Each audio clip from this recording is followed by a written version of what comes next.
Howdy, everybody, and welcome to Random Rhapsody's Æther-Shanties. I am Matthew R. Dawson, your friendly neighborhood host and game master for the SAGAS campaign. And joining me around my virtual table tonight are Alyssa, Joe, KOINES, Nico, and Nobody. Say hi, everyone. Hi, everyone. Hi. You're so good at that. Now, before we begin, we do have some announcements to get through, starting with a word from our sponsor for this campaign, SAGAS. SAGAS stands for Setting and Genre Agnostic System, and was created by TTRPGs. It's a universal rules-light TTRPG designed to help you easily tell your stories in any world imaginable. You can choose from over 100 unique features to build your character, and you can also use guidelines for quickly making your own unique abilities. SAGAS promotes helping allies over helping yourself and encourages teamwork to succeed in challenges. It uses a unique system where you're trying to roll the lowest possible number and also roll the lowest dice number possible, which means that you're always aiming for that number 1, which is very unique to most TTRPGs. There's a 35-page free SAGAS playtest, which is available on DriveThruRPG, and the Kickstarter has been fully funded, so it should be coming out sometime this year. You can find the link for that in the chat and show descriptions. This week, you probably noticed we're back after about a month hiatus. The holidays are a bitch, but we're back again, and we should be playing this Wednesday. We're going to be doing our Curse of Strahd's campaign, Sonnet of Blood. And it's been a while for them, too, but they're right in Strahd's grill. So things aren't looking great for our heroes. Now, you can keep up to date on our schedule and everything we do here on the network by following us on Facebook as Random Rhapsody TV, on Blue Sky as Random Rhapsody, on TikTok is Random Rhapsody _TV, while TikTok's still a thing. And pretty much everywhere else that social media exists is Random Rhapsody. So come check us out. So join us as we return to the multiverse of Loroupa and join the crew of the Wayfinder and their Æther-Shanties.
And we're back.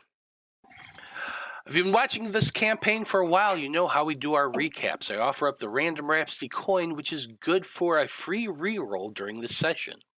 If I do the recap, I get the coin, and I get to use it in a bunch of different ways. And it's a lot of fun for me, but not so much fun for my players. So chances are somebody's going to do the recap this week. Who wants to do it? I guess I get to do it again. I guess so. Appreciate your service. Zolos, tell us what happened last time on Æther-Shanties. Well, we did the pesky stuff, getting supplies and picking up the blob's special delivery. Got that loaded. Everything's good there. Took Lark for a little swimming, you know. The bugs, they seemed to think I was crazy when I asked them where the beach was and how I got down there. I guess they don't appreciate the water. I don't know.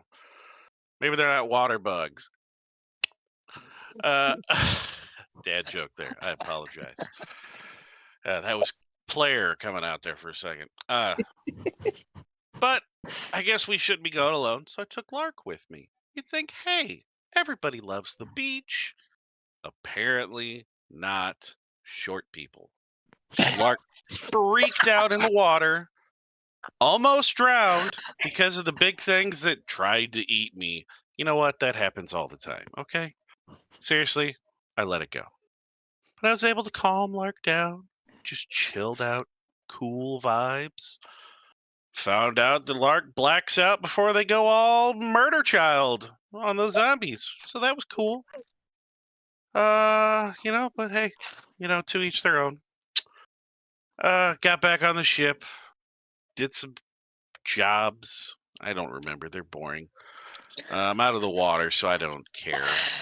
I know Boomy had a hard time running the ship, but hey, we're out. We're back in the air, or sea. I don't know. It's a lot of blackness and color, and I what are we doing? We're on a ship up outside the planet. You know what? I'm too dumb to pay attention to this. Just point me in the direction of something I can hit, and I'll be fine. Why not? Well, there you go. There's the random Rhapsody coin. Don't forget to use it now. It's only going to last this session. Well, Wayfinder crew. Let's get some music going on here. Okay. You have finally collected the cargo belonging to Mr. Crowborn, and your ship is currently traveling away from the crystalline sphere of Crixillia. With Boomy wearing the crown and Lark piloting the airship, your trip out of the Crixillian system progressed smoothly. You were able to set sail into the astral sea, and you are currently coasting along the astral current, heading back to the Rock of Vral. You've got a little more than a 2-week journey ahead of you, and that's largely due to the fact that there's some extra weight in your cargo hold that's slowing you down somewhat. So with that additional time, just kind of dragging you down, my question is, Wayfinder crew, besides the day-to-day managing of your ship to make sure that you stay on course and all of that, what do you plan on doing with your time whilst traveling back to the Rock of Vral?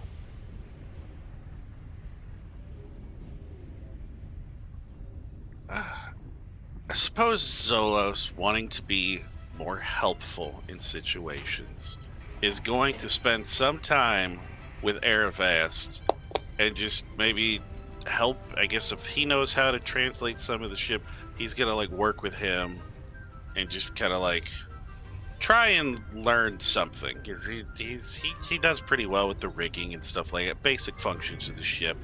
He knows how to do all that, but he wants to try and learn some other things. So he would be working with Aravast as much as the guy could stand him. I mean, he's an old shriveled up prune, and I mean, Zolos is perfection. So as much as he can stand to look at the beauty that is Zolos, I mean,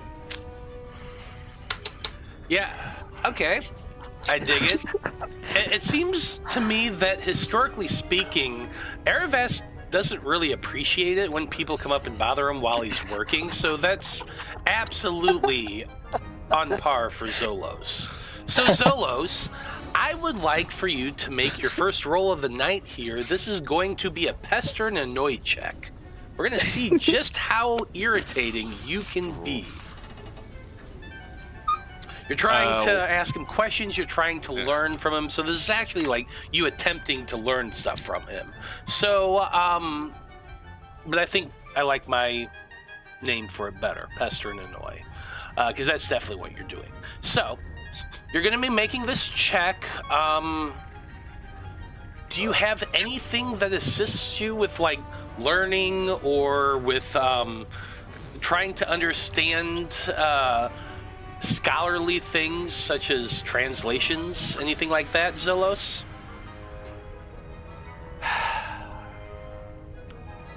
No, he doesn't.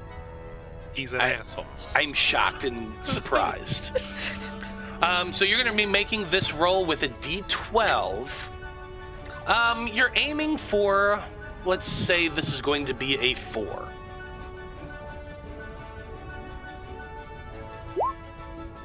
No, that's a 7.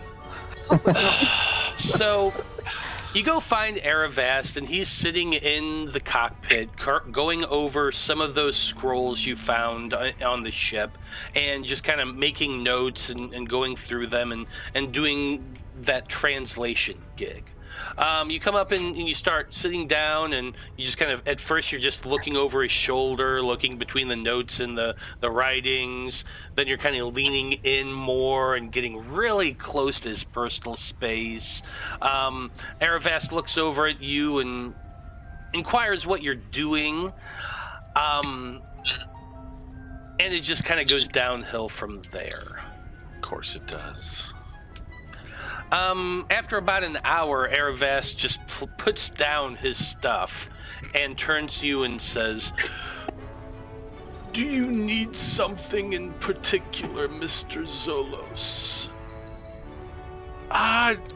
No, man. I just wanted to see what you do while you've been on the ship, because I guess I haven't really ever talked to you, and I was wanting to know, like, you know, all this weird stuff that's in the galley. I don't know these words, and I would love to know where I should be putting things and stuff like that. I just wanted to pick your brain, you know? You seem... I'm gonna level with you. I'm bored as shit, and I thought maybe if I came and got more bored, the other stuff wouldn't be so bad. Well, I certainly hope you are able to find something more in your line of abilities. This is extremely complicated work. Translating is extremely time-consuming, and every time I'm distracted, it takes away from the work that I am attempting to do. Sure, Doc. You want some alcohol? I got some alcohol. That'll loosen you up. Maybe the Doc's got some oil. We can get that stick out of your ass, huh? Perhaps you could just go and find something better to do. What's up? He's just gonna slap on the back. He goes, "You're cool, bud." I wish we had the equivalent of D&D tape, because he would definitely put a kick me sign on him, but we don't. I don't know if that exists. It's like, all right, I'm gonna catch you later, nerd. Right. So Zolos is pestering the poor old man trying to translate your ship for you. What's everybody else up to? I'm in the workshop, working on crafting some stuff. I think we need to make some long distance communication devices. I'm gonna see if I have the proper resources to craft a couple of those. Okay, interesting. Well, you do have that long-range communication device up in the main deck of the ship, and so like you've seen that sort of thing. You've had some chances to look over and examine it. So let's see what you can do here. Now, what skill are you trying to use here? You have a crafting skill or anything like that? I have repair. So yeah, repair doesn't really... I also have explosive crafting. So you know how to make explosives, and you know how to repair things. It doesn't really help with neither of those really help with creating anything. So let's see here. I also have the ability to teleport by the portal stick that I made. That's true, you do. None of those things are really communications. But let's try it anyway. So you're trying to make communication gear, kind of like a two-way walkie-talkie using magic and magical crystals and stuff like that, and gears Crystals, and whatnot. duct Yeah. tape, gears, just smashing it all together. Yeah, I dig it. Okay, so since you really don't have really much familiarity with these things, I'm going to say that you're going to be rolling a d12 for this. You're aiming. Okay. I think your difficulty really needs to be a 5 here. That's a 10. Oof. Yeah, unfortunately,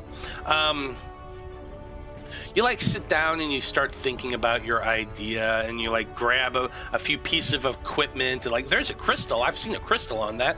And there's that little orb. There's that big orb on there. Maybe if I grab a little orb and grab that, and then you find some wires, and you just kind of put it all into a box, and then you hit a button, only there's no real button there. It's just a bunch of stuff in a box. Yeah, that didn't work.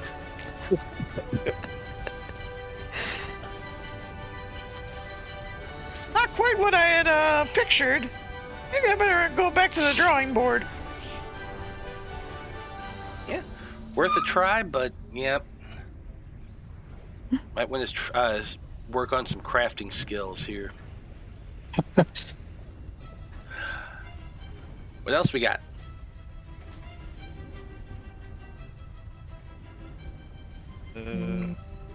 That's all I want to do. Well, Lark, I imagine you're... Oh, go ahead, Skarn.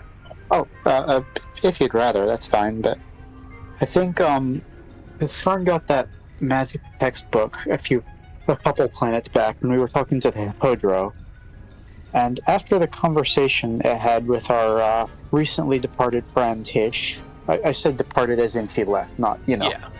And, I think it's really, focusing on that, so I think it's it keeps popping up all over the ship in awkward positions, reading this book, laying backwards over the forecastle, reading the book upside down, just going over the same book over and over and over again. Occasionally maybe turning up in the cabin, just sort of staring at some of the magical devices in there, muttering not anything sensible, I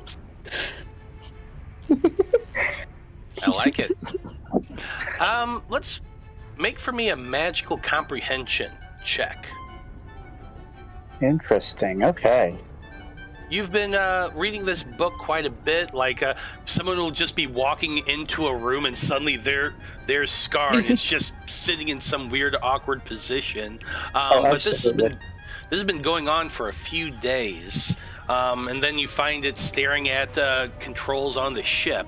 So Skarn, this is going to be a D10 for you because you have been working with magic quite a bit. You are aiming for, I think a 5 is a fair number for this one.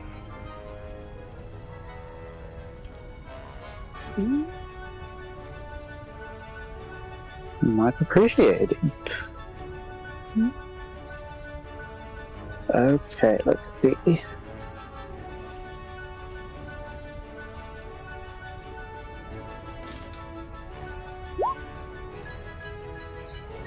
It would seem that the answer is no.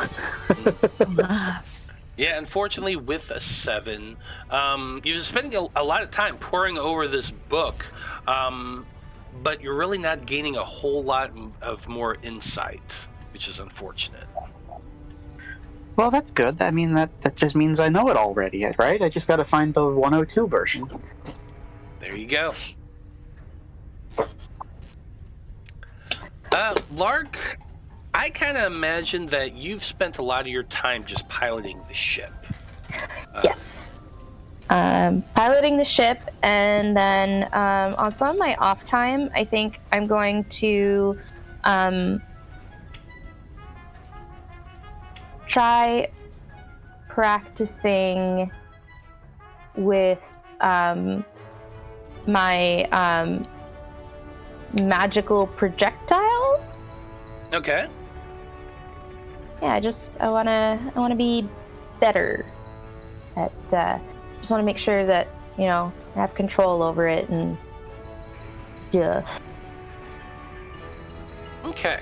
So during the times when you're not actively piloting the ship, because nobody can do it 24/7, I imagine y'all are kind of taking shifts, mixing downtime, sleeping, and controlling the ship and piloting it, that sort of thing. So, and also you have your crew as well. You have Bertarelli and you have Lugim, who can't use the crown, but they can help pilot the ship when you're not doing anything crazy, when you're just making sure you're going in one direction. So between all that, yeah, you definitely have time, Lark, to go and kind of do some practice shots. I imagine you're kind of just doing it off the deck. You're just kind of shooting over the railing into the Aether. That's the thing. You're going super, super fast on a current in the middle of space, and space is filled with a whole lot of nothing. So are you like throwing things out or having somebody throw things out for you to shoot at? Or are you just shooting just kind of out into the Aether with no real target in sight? I think as I go on and kind of like gain a little confidence in my ability to handle it, then I would see if anyone would shoot some or throw some things for me to try and hit some targets. Anybody want to take Lark up on that offer? I wouldn't mind. If it's okay, I can create, like, illusion targets, get a little practice in on my own. Mm-hmm. Hey, I like it. Okay. So, Skarn and Lark are just hanging out on one side of the ship. Skarn creating these magical illusions off in the distance as far as it can project it, while Lark locks in with her crossbow and starts taking her magical shots. So tell us a little bit about these magical shots and how it works for you, Lark.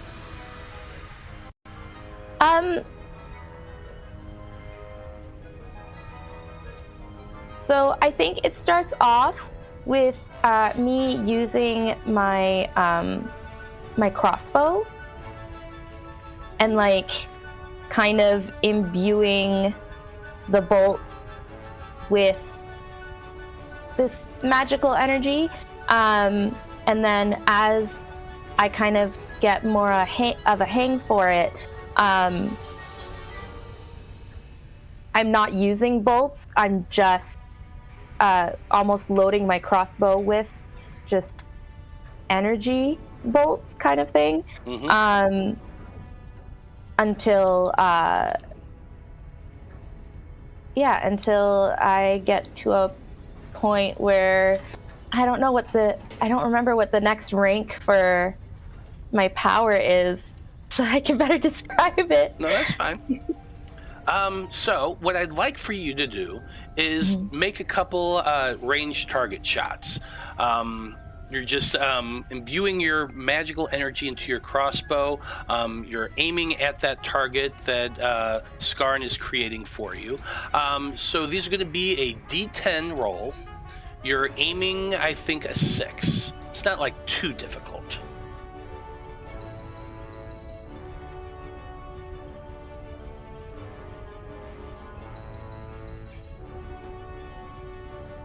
Little cameo for my kid over there, just a camera. Pretty good. They're like, if I stand at a certain spot, can they see me? It's like, well, I got the background up. You'd have to get close.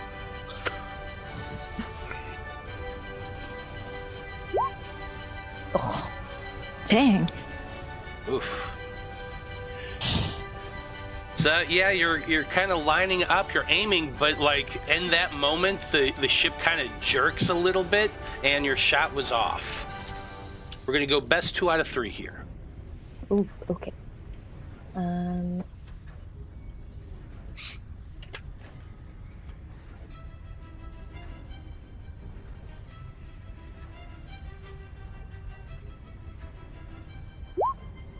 Oh my god! Holy shit! Everybody rolled a 10. Wow, Damn. what the hell? Oh no, wait, Skarn rolled a 7, but I mean, So- yeah, can we not do hiatuses in the future? I think the dice forgot who we are. Yeah, seems like it. No. Yeah, that's gods have forsaken us. Oh, no. God. that's 5 failures to start.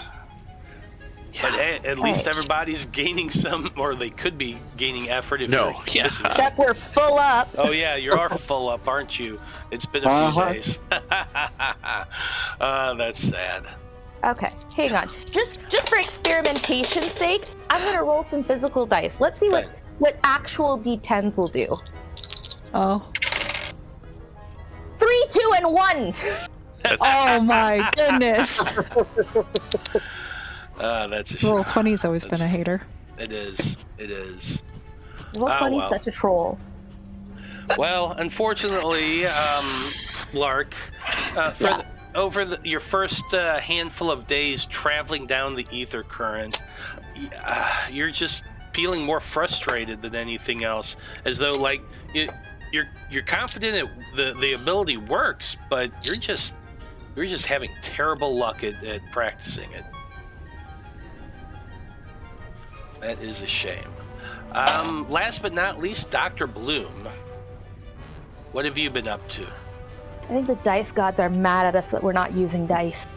That's what it It is. might be the case. Might be the case.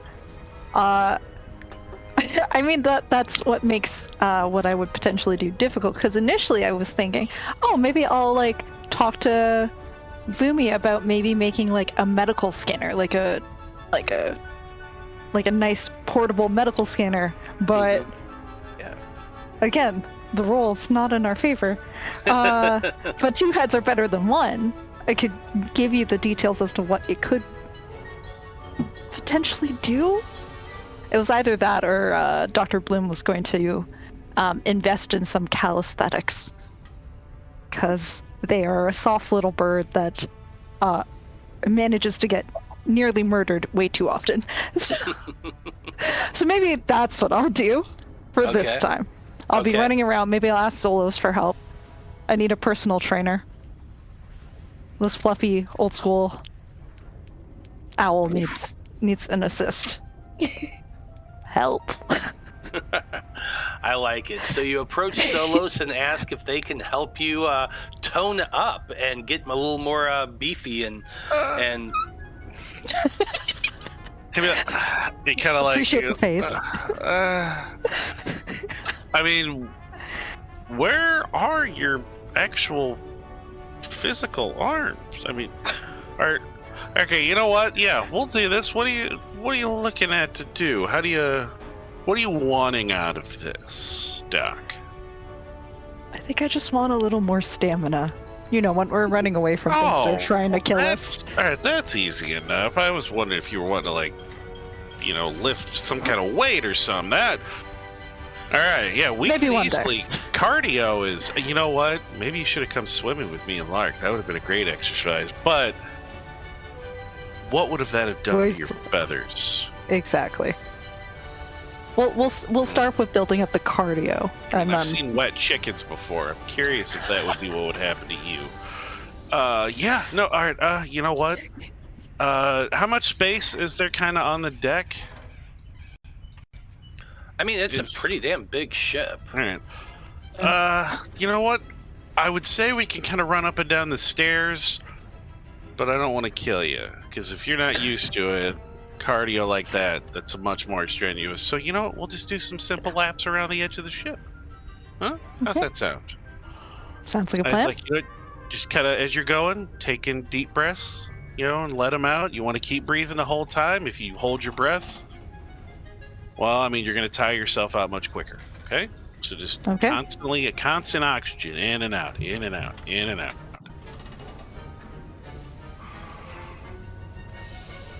It's like I wish you almost had like a loudspeaker so you could kind of run behind you and. Why not? Okay, well, in that case, why don't we have you, Dr. Bloom, roll a cardio check? This is going to be based on dexterity, on your ability to run and to keep up with Zolos, who is definitely more athletic than you. What dice am I rolling? You're definitely going to roll a d10 for this. I feel like...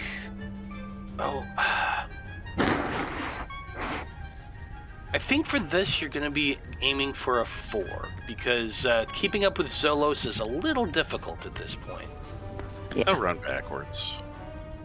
Just so they... Appreciate the accommodation. Much obliged. All right, let's go. And it's an 8. Wow. Apparently, we were never meant for loo time. This is what I've been told. Yeah. No. That's You don't think so? We're never going to make it home. When you fly, I mean, you're flapping your wings, right? So you have to have some kind of endurance to do that, because that seems so much more strenuous to me than just running around on your legs. So I don't know, how do you fly? I mean, I get you got the wings, but I don't know how do you fly? He's getting philosophical, and he goes, how does a bird fly? So wind resistance, what is it? I mean, my bones are hollow to start. That usually helps with the flight part. That's why I'm so delicate. How do you find that out? And then let's say one of your type has died.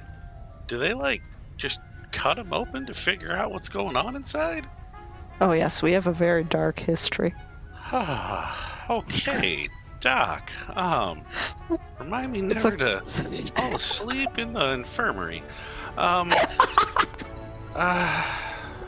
He's gonna check to make sure they don't have any scars. Okay, we're good. Yeah. All right. Well, think of it when you're running. You're just gonna be you got to pace yourself when you fly, right? Of course. So you don't tire yourself out. But you got to just move at that same pace when you're running. You don't try and go full bore, because then you're going to tire yourself out so quick. If you move too slow, I mean, you're really not running at all.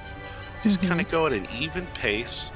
Don't break your limits. Know what you're capable of. That's what we need to get. We need to figure out what your limit is and work on increasing it just a little bit each time. It's like, we could do this every day. We got time. We do have time. Yeah, you just kind of have to focus on small goals here. So yeah, it's like, if we want to try it again, if you want to take a rest, we can try this evening after dinner, or if you want to give them another roll now, or you want to wait, try again tomorrow. Because we've had 8 fails in a row now, I think.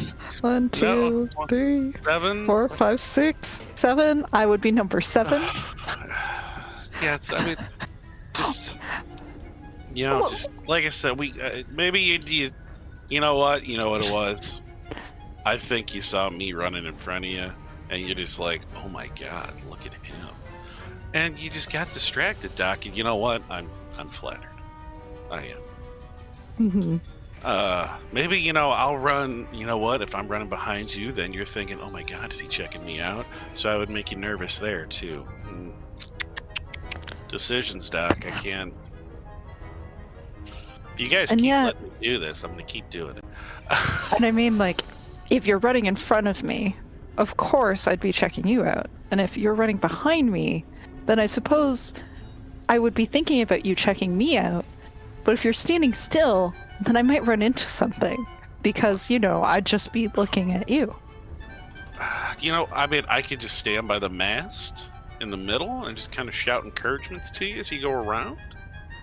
I might have to run in a straight line. Obviously, I'm just going to be so laser focused on you.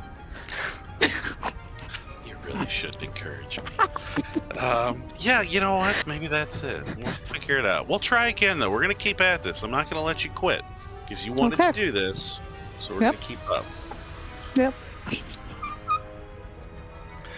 Well, I feel like this is kind of the vibe of the ship over the span of several days.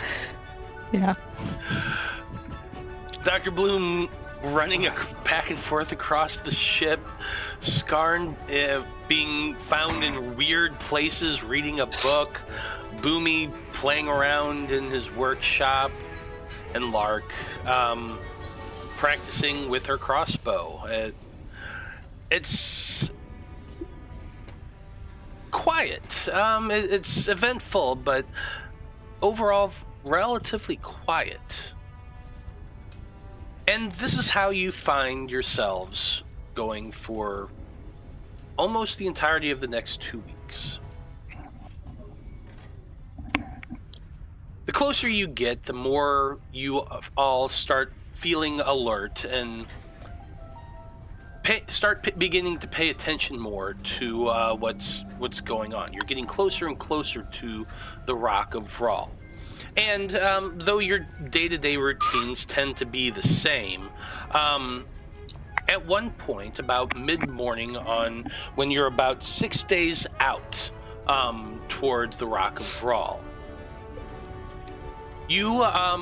we're going to say that it is Lark at the helm, and it is Skarn in the cabin, because those who are the two that are on the map currently in that area. So that's how we're going to say who it is. But Skarn, you're wearing the control crown. Lark, you're in the cabin, and as you're sailing, the back radar on the back of the main cabin begins to make a pinging sound. Ping, ping, ping, ping, ping, ping. You all look back and you can see that at the very far edge of the radar system, there is a blip that's coming up, and it's coming up on you fast. What do you do?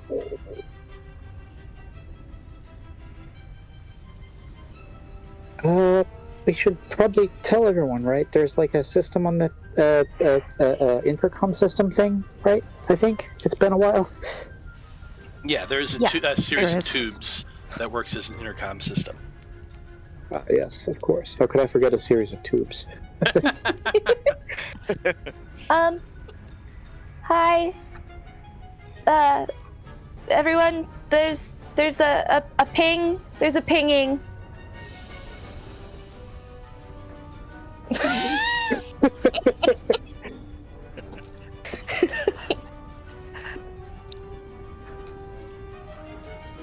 I imagine Skarn. That's all I announce. Boomy, you're in the workshop. Dr. Bloom, you're running across the deck. Zolos, you're probably leaning up against the mast at this point. So really, it would only be Boomy who would hear this. Okay, yeah, I hear the intercom. What do you say? What do I say over the intercom? Yeah. There's a ping. There's a pinging.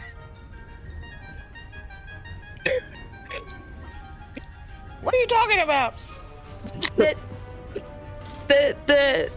part that's over by the window that's underneath and it has like a little, and it's pinging. Are you talking about the interdimensional radar? I guess. It means there's another ship nearby. I'll be right there. Oh, okay. Thanks. And I'll just That might be another big whale thing. I heard three people else talking at once. Boomy, what'd you say? I said Dreezy's gonna rush up to the cockpit to see what's going on. Okay. Skarn, what did you say? I mean, it might not be a ship. It might be another bunch of big crabs or a whale or something.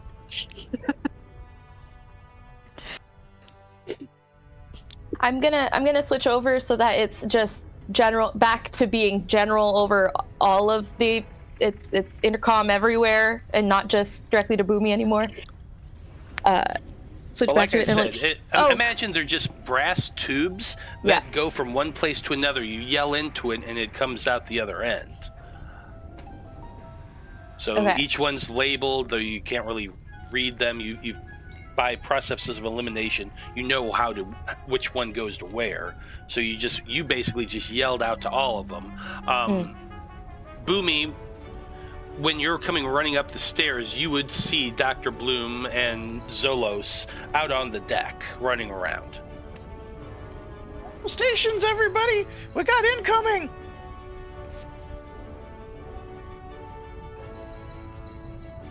Oh. Yeah, I mean, I guess you said it's coming up from behind us? Right?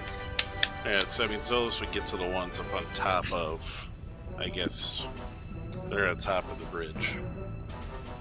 Man the guns! Doc, we need you in the cockpit! Okay, come on. What do we call it, the bridge? To the bridge! To the bridge.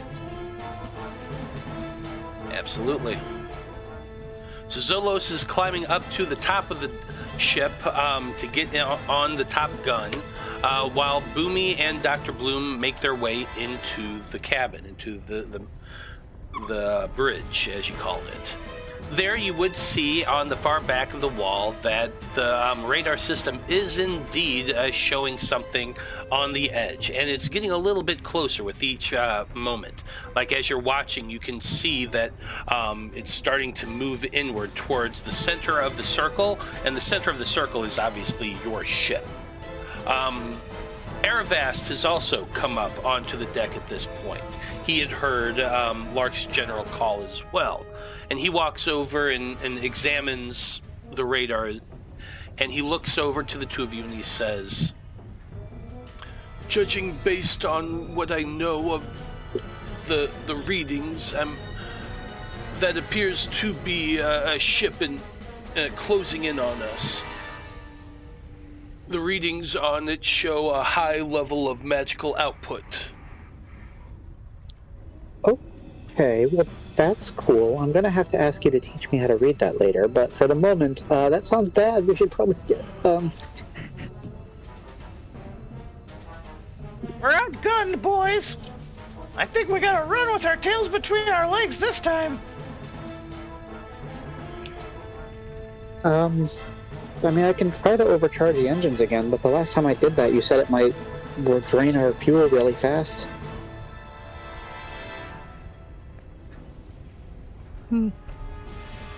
Speed are we on right now, Mr. Lark?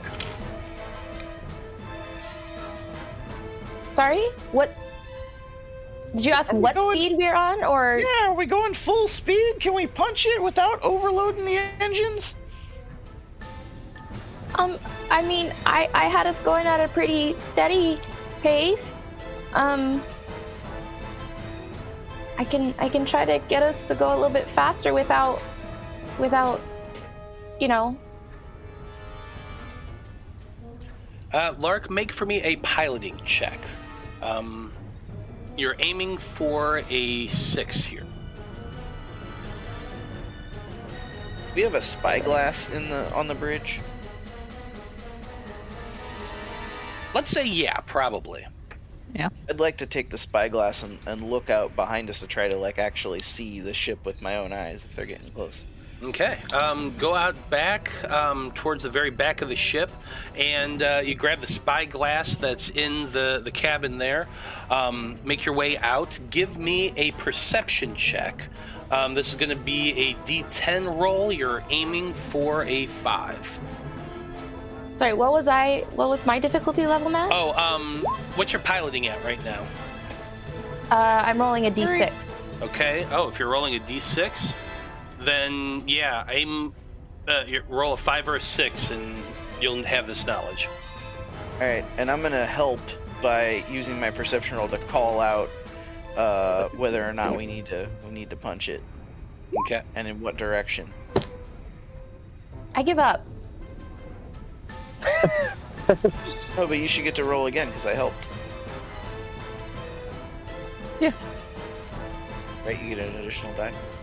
Okay. So you're expending effort to help? Yep, 2 effort, right? Yep.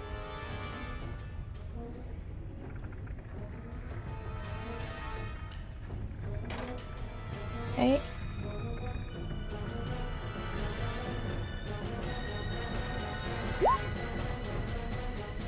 Boom. Right at. Wow. Okay, so Lark, here's the deal. Yeah. You have a cargo hold full of cargo. You've Yeah. currently been going at a medium fast pace. You can go faster. However, the fact that you have a lot of weight in your cargo hold right now means that you're not going to go as fast as you optimally can because you have the extra weight. But 2, you also, if you go at full speed for an extended length in time, you are definitely going to burn out your engines, or at least burn through the fuel that you currently have. Yeah, we're gonna end up stranded.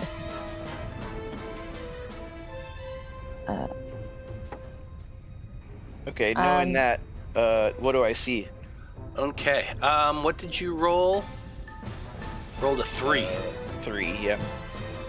Okay, it takes you a moment. You're kind of scanning along the ether current, looking for any signs of something. But there in the distance, you do see something out there. You focus in on it and start looking closer, and it appears to be it appears to be a boat similar to what you're currently in.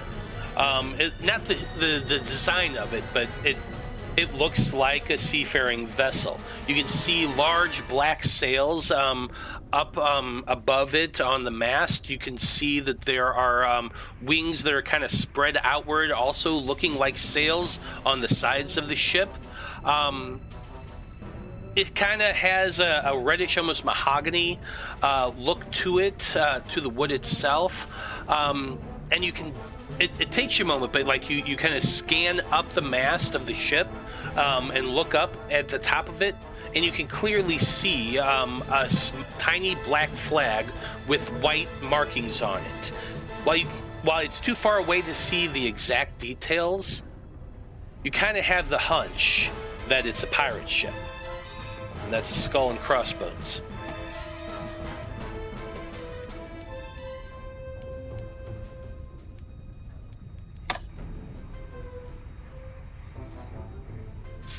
I'll go back onto the bridge now with everybody else. Okay. Just for reference here.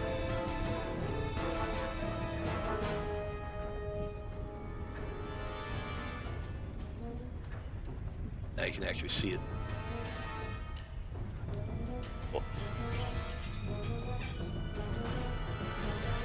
Okay. So you head back into the cabin. What do you do?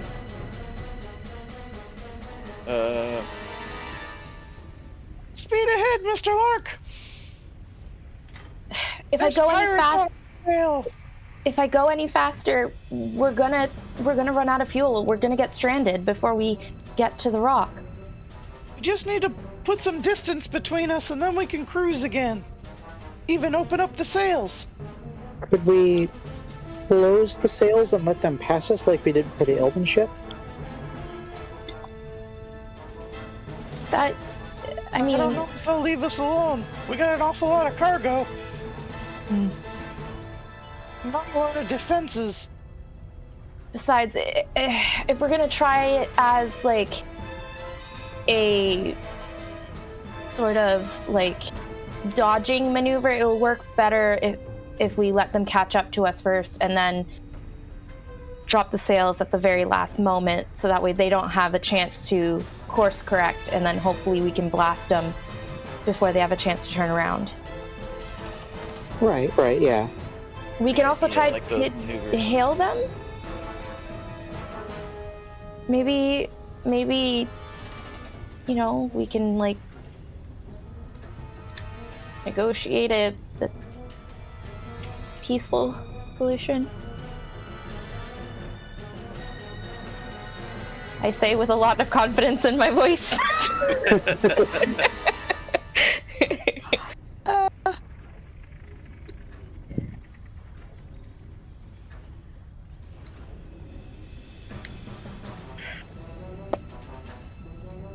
So I've heard, try to communicate with them and see if you can reach out and touch them. I've heard, Oh my god! Slowing down. I've heard wait until they get really, really close to you and then slow down. What are we going to do? Slow down and more throw on the brakes so they go blasting past us. But I like that one. Yeah. We need to get them in front of us just in case we were going to prepare for a ship-to-ship battle. Zolos, get out there on the guns! Or ballistas, whatever they are. trust the general call. Don't forget your tow lines. Every time we've been in a ship fight so far, we've come within inches of throwing somebody overboard. So am I going to the front ones now? Is that what's going on? Well, you're currently You're up on the top one. Yeah, but I guess. Well, does well, the top one rotate 360? Or no? Oh, No. I can't remember. No, No. there's the engines in between. In between. So it only fires forward? No, it only fires backwards. Okay, well, yeah, It covers the 180 of the backwards. So are we trying to let them go past us? Or am I think so. I think we should try to get them in front of the ship, no matter what happens, because it'll be easier for us to fight them if they're in front of us instead of behind us. Right? Well, because we have the one that points backwards, but we've got two that point forward and out. Yeah? Yep. Yeah. Yeah. So at least So- if we get them in front of us, we have a better chance to hit them twice. Mhm. We would also So- have the greater ability to get close and board them if necessary. Other thought. I don't suppose you have any explosives ready, Boomy. I mean, could we, I don't know, mine the current behind us? Is that an option? I don't know. How does gravity work right now in this part of space? Well- if you throw something overboard, does it In the sea. float, or does it? Yeah. So, ships actually have a center of gravity of themselves. That's why you're able to walk on the deck of your ship without flying off. So each ship creates its own gravity well. Could you throw something far enough to get past that gravity well? You've never tried. That's how the ballistas work. The force just keeps going until they're out of the gravity well of the ship, which isn't like huge, but there is like a 30-foot bubble around the ship. Something like that. I'd have to pull it up again. It's like 30 or 50. that Actually, I makes think it is 50. But anyway, yeah, there's a radius around the ship that's that the gravity pulls towards the center of the ship. The ballistas, once they get past that, they encounter no resistance because there's no gravity at that point. So they just keep going until they encounter something else that has gravity, like another ship. Yeah. I was gonna say, that's true. I was gonna say, like, if we run out of gas or fuel or whatever, we're not gonna end up stranded. We're just gonna keep going forward at the same momentum because there is no drag in space. Correct. Yeah, So as long as I can keep steering it, and then once we get into the rock's atmo, find a way to... The problem is, without fuel, how do we brake? Because we usually use propulsion to, like, in different directions. How do we know how far we are from the rock now? You're about 6 days out. 6 days,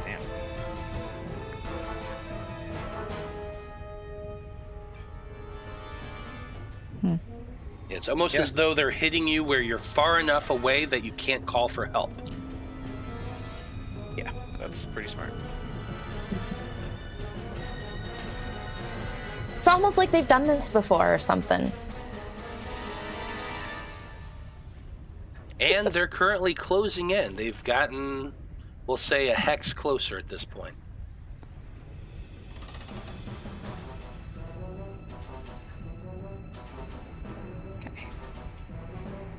Well, I'm gonna at least call Luchim and Britarelli to man the front 2 guns. Okay. Just to be vigilant. Our Yeah. weapon grid. And wear your harnesses. And to answer your question about explosives, I have one. I have one Molotov cocktail. Everything else blew up on my face. God, roll better. Yeah, can we roll real dice instead of roll 20? Roll 20 doesn't like us. Roll20 really doesn't like us. Yeah, roll 20 has made it very, very obvious that it has a bias against us. But then I couldn't show it on the screen. That's the whole point. That's why I have that cute little box right there. It shows everybody what you roll. Yeah. The aesthetic. Aesthetic. Tragedy of it all. I would rather take the real dice than the aesthetic, but I'm sure Everybody you needs a would. second camera they can point down at their dice tray. Right, right.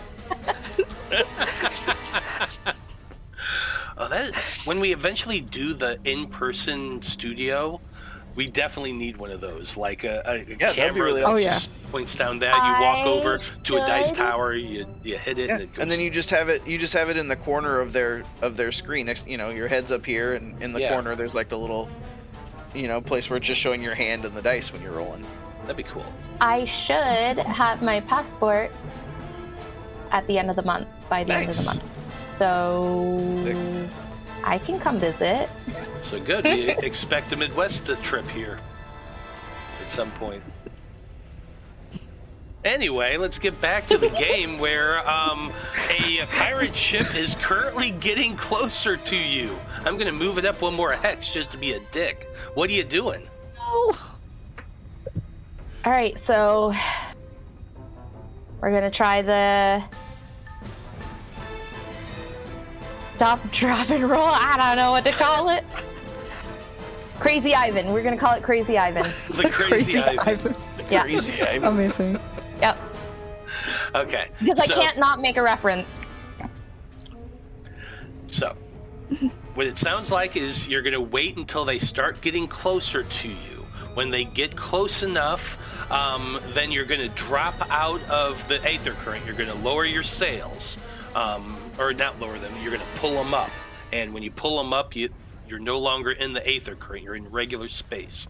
So you're going to pull out of the Aether current into regular space, and hopefully they shoot past you. Is that what we're going for here? Oh, you've got the sails kind of working like curtains. Yeah, so when the curtain, go up? when the sails go Oh. down, Okay. down, that catches the aether winds and allows you to enter the current. That's where you're getting Sorry, your I was speed. picturing it more like a boat and not Yeah, it's a curtains. boat, Okay. so it's a they're no, because boat they come down. They Yes, come down they to stop drop using down. them. They start off down Why because don't we you say tie open them and to closed instead of the, open, yeah. the leg that comes out, and then when you want to use them, you put them up. yeah, you Yeah, pull that's where them. you gotta hoist them. You gotta You hoist hoist them to. Well, okay. You're thinking of the ones where they go down and up. Yeah. I got you.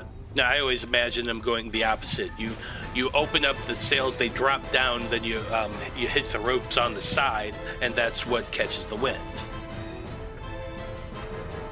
Okay. I think I was thinking of a smaller boat.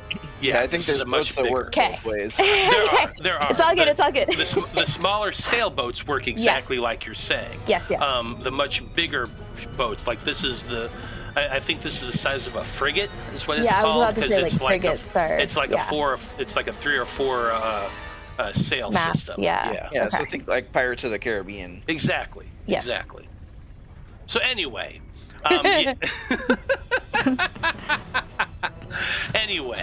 yes, you would have to raise the sails to get them out of the wind, and you drop into normal space, and they shoot past you, and then you're wanting them to be able to then turn around. That way you can shoot at them better. Basically, that's the whole plan here. Okay. I like Well, I it. mean, ideally, they'd have so much momentum it would be difficult for them to come back at all. But if we have to fight them, Yeah. Yeah. Yeah. Yeah. So, yeah, if they shoot past and they're not able to turn around to stop fast enough, if they're not able to react fast enough, then they'll shoot past and be quite a bit distance away. Exactly, yeah. Yeah, I gotcha. Okay, so we're going to see how well this works. This is going to be a roll for Lark, because Lark, you are the one piloting the ship. And then who is going to be doing the navigating, the timing of it, to say when to do it at the right moment?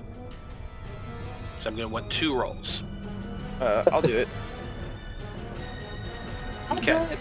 Steady! Steady! Steady!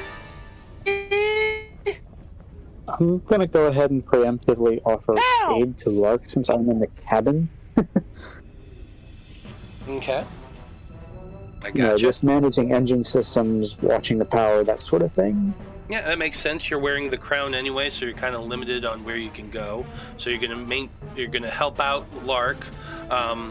So Lark, this is a piloting check. We're aiming for perfection. They shoot past you, and they're too far away to get back to you. So perfection on this is a 2. If you roll a 3 or higher, they're definitely going to shoot past. If you roll under a 3, a 4, 5, or 6, that is a failure. You messed up the maneuver somehow. Okay? So, make your roll. Okay. But before we get to that, and then, give me 1 second. Dreezy, you're aiding in this as well. Okay? So this is going to be a perception check for you. You're watching the ship with your spyglass. You're waiting for that perfect moment when they get close enough. But you don't want them to get too close, because if they get too close, presumably they've got weapons of their own, like your ballistas. So you kind of don't want them to be within range of that. So this for you is going to be a D10 check. You're aiming for a 5.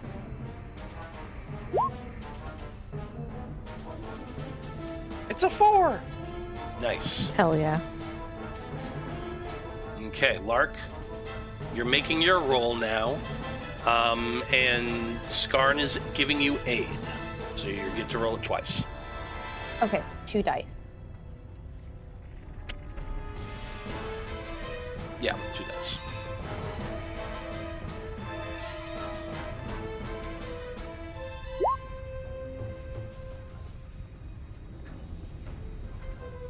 What'd I roll? Oof. Holy shit. 2 6s! 2! Okay. That's 4 straight. Almost 4 straight crit fails for you. Because you had 2 10s. Yeah, So here's that's I have rolled Fuck. crit, like max on every single one except for 1, Four, which I That's out a of 9. 5 out of 6. Yeah. Oh. So here's what happens. You're flying along. Boomy's outside using the spyglass, watching, waiting for that moment. You can see the ship beginning to get closer and closer. And Boomy, you see something in the distance. It's kind of like an almost blossom of gray, like a flower blooming outward. And this makes you panic, and you yell back, "Now, now, now!" In that moment, Lark hears that, punches the button, the sails rise up on the mechanical cranks, and the ship zips out of Aether space into the regular space. There's literally nothing around you. Your ship is just coasting along using the propulsion of your engines. But after a moment, you see ahead of you a light appear. It's the other ship, and it's turning around towards you. before you have a moment to react, there is a massive crack. Again, you can't hear it, but Boomy, you've been watching, you can kind of see it. And then suddenly you see this giant ball beginning to fly towards your ship. I'm going to see whether or not you can dodge this, Lark. You are making a roll to react. Because you failed on that roll, the DC is higher than normal. Normally your ship has a defense of, what is it? 5. 5. You are aiming for a 4 here. Making a roll to react, you're aiming for a 4.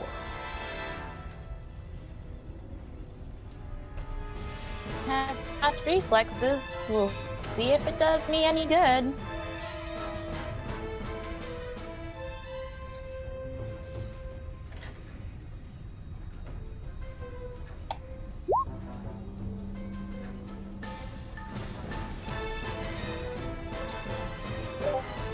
The gigantic ball of metal comes flying right towards your ship. You begin turning the wheel, trying to dodge out of the way, but it smashes into the side of your ship. Boom! And then explodes. Your ship takes 3 points of damage. And alarms begin going off everywhere. Boomy, you're recognizing some of the sounds that's coming from the engine room. Shit!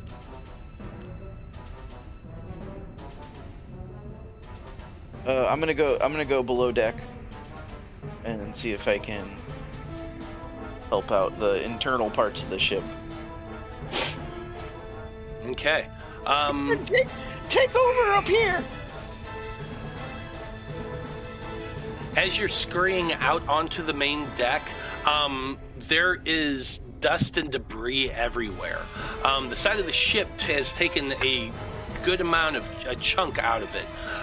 You can see that the railing is kind of broken off. There is a cloud of dust that's just kind of swirling around the ship now. It's kind of obscuring a little bit of your vision, but you're familiar enough with your ship that you are able to get down to the stairway leading to the lower level. Does the ship have any sort of like force field, or is it just like what the material made out of to be defense? No, there is no force field. It is just the wood of the ship itself. Okay. We need a force field. As you're running down the ship into the inside of it, a big chunk of the sidewall is just gone.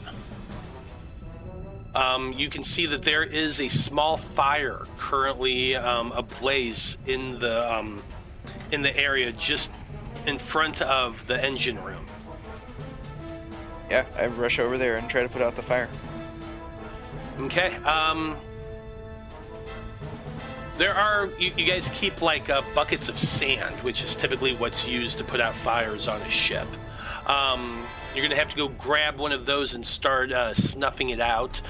Make for me a, I guess this is just kind of an athletics check, a strength-based check to grab and start shoveling sand onto things to try to put out the fires. Okay. What's the DC? We're going to aim for a 6 here. That's a 6. Okay, Firefighter Boomy is working to put out the flames. Let's turn back to Zolos. Zolos, you're on top of the ship. Unfortunately, the ballista you're currently using is pointed in the wrong direction, but you can turn and you can see the ship ahead of you. It's probably no more than like 150 feet away and getting closer. Or actually, no. We're thinking larger distances because this is space. More like 500 feet in front of you. But that's still crazy close, especially considering that explosive that just went off. And I guess they'll just move to the other ballista. I mean, I would think if the plan had been they were going to try and do a fucking Top Gun fucking slow down move, he would have moved to the other ballista, but I never said that out loud. So, yeah, he'll just move to the other ones. Well, you do have Bertarelli and Lou Jeem. Well, they can on them. fire. I mean, should we fire for them? Yeah, We could we'll help. get to that. Yeah, we will definitely get to Yeah, that. I mean, he would just, as he's moving towards, I guess, to go down, he'd just yell at him. He's like, he's like, keep firing, assholes! And, but they're not going to get it why he says that, and Zolos would know the reference either. But he would just tell him, he's like, how about you shoot back? He'd scream that as he's running for the ladder. Okay. And then he's moving to help them. So I guess next turn he would be there. Oh, we Yep. didn't actually roll. We haven't yet. We're getting to that. I was giving you a chance to react to he would the just explosion. tell them to start shooting back. Okay. Well, Dr. Bloom, you're the last one who hasn't been able to respond to this yet. What are you doing? That's a great question. I'm just trying to think if there's anything else I could do on the bridge, or if I should run down and help Boomy extinguish the fire faster. I'm trying to triage this. You gotta make sure your medical bay isn't damaged. I mean, I don't know if we're gonna survive long enough for it to matter. That's why we're all equipped with our own little med kits, just in case. I'm gonna probably go down and help Boomy. Okay. Yeah. So you saw Boomy running out onto the main deck. You go following them. You would be able to Yeah. see the same fire fairly quickly. Give me a sand extinguisher roll as well. 4, 6. Let's see here. Yes, just a standard sand extinguisher roll. Yep, Yeah, of that's course. standard sand extinguisher roll. You're rolling a d10. You're aiming for a 6.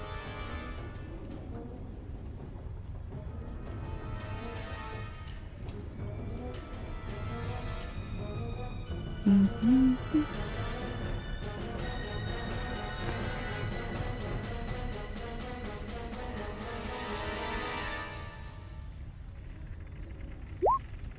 And it is a 10. Wow. How did I manage that? Jesus Christ. Dang. Wow. Dang. Yeah, unfortunately, you're not helping things. The two of you working together, you are starting to extinguish some of the flames, but it is getting very close to the engines. So that's something we're going to be contending with. But we're going to be contending with that in about 10 minutes because I just saw what time it is. And this will also give our heroes a moment to strategize because we're getting into a ship-to-ship battle here. And you've already taken some damage. So let's find out what happens after our break. Stay tuned, folks. It's getting good.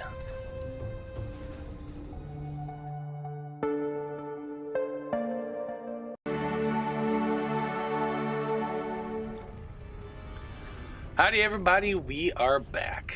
And when we last left off, our heroes, the crew of the Wayfinder, were getting shot at by pirates. And they got a cannon. That kind of sucks. So let's get into that here. I feel like it's about time we roll some initiative, so why don't we do that? Do we have to? I mean, I can just keep doing it narratively if you want. That's fine too. I need to put you all on the map so you can at least click yourselves.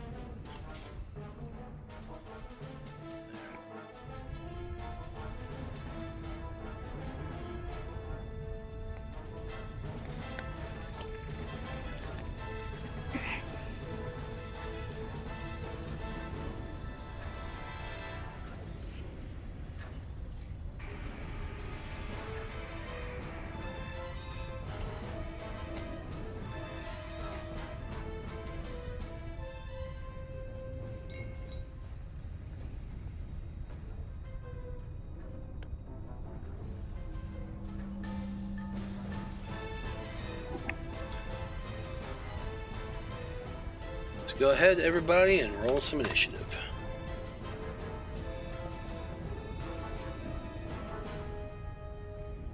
If you don't remember how to do that, you're just you're making a roll to react. You're just rolling a d10.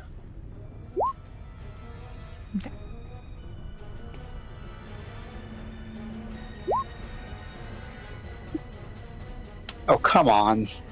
Are you for real? Are you for real? Holy shit.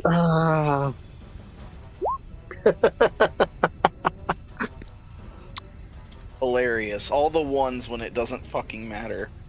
That's amazing. Skarn rolled a 1. Damn. Zolos rolled a 1. Lark rolled an 8.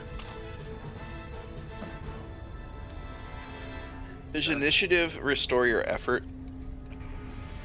No, it doesn't. Because you can't fail on the roll.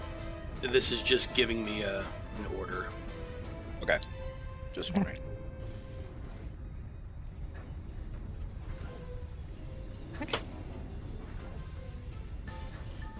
Okay, so what's happening right now is the ship appeared in normal space along next to you. You were kind of going forward under the propulsion of your engines. The ship appeared, started flying towards you, took a shot, a cannon shot, which exploded along the side of your hull, doing a significant amount of damage.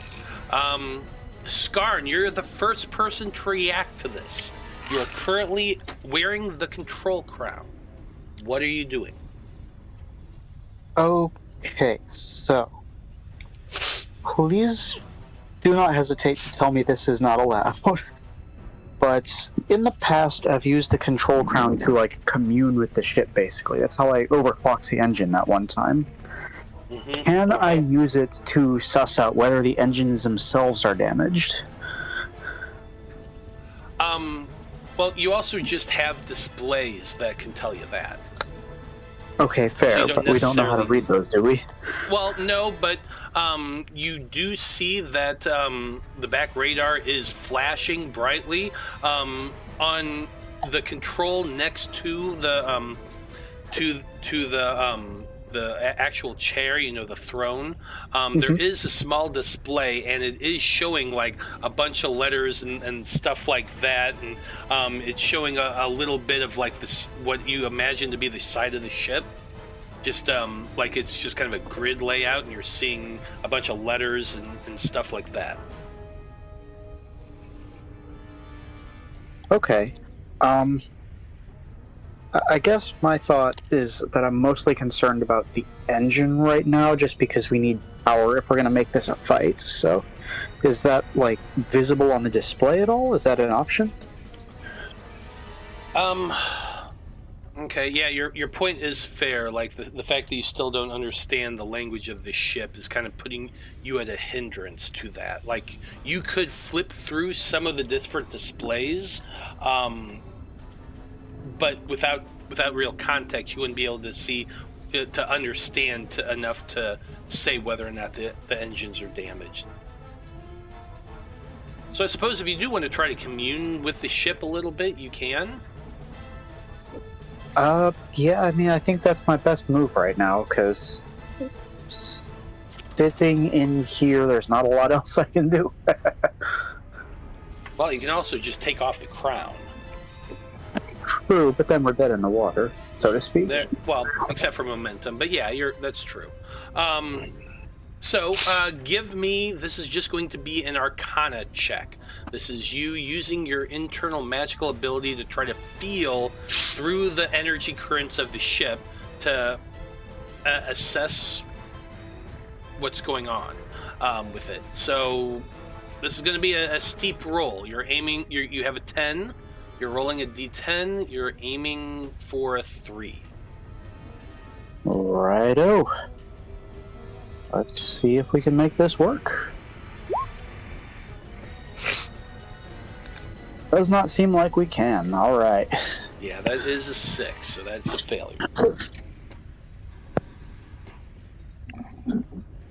All right. Well, that's I guess that's about what I've got. I'll move to the big back display screen just to make sure I've got an eye on what's going on. But that's about all I can do for you now. Okay. Well, as you move to the back display, the radar, you can see that the blip of the enemy ship is now in front of your ship. It's definitely moving at as a speedy pace, and yeah, unfortunately, that's really all you can gather since you don't speak the language there. Zolos, you're up next. Well, I guess if he's still up on top, or if he's got to make his way down at all, I mean... I'm going to say that you've managed to make your way down. You were in the cabin when or you were above the cabin when the explosion happened. You've made your way down, and you're currently on the outer deck of the ship. Yeah, he'd make his way towards, I guess, one of the ballista with Bertinelli or whichever one. He would man one of them with them. Okay. So they could be a two-man crew and they'd fire at the ship.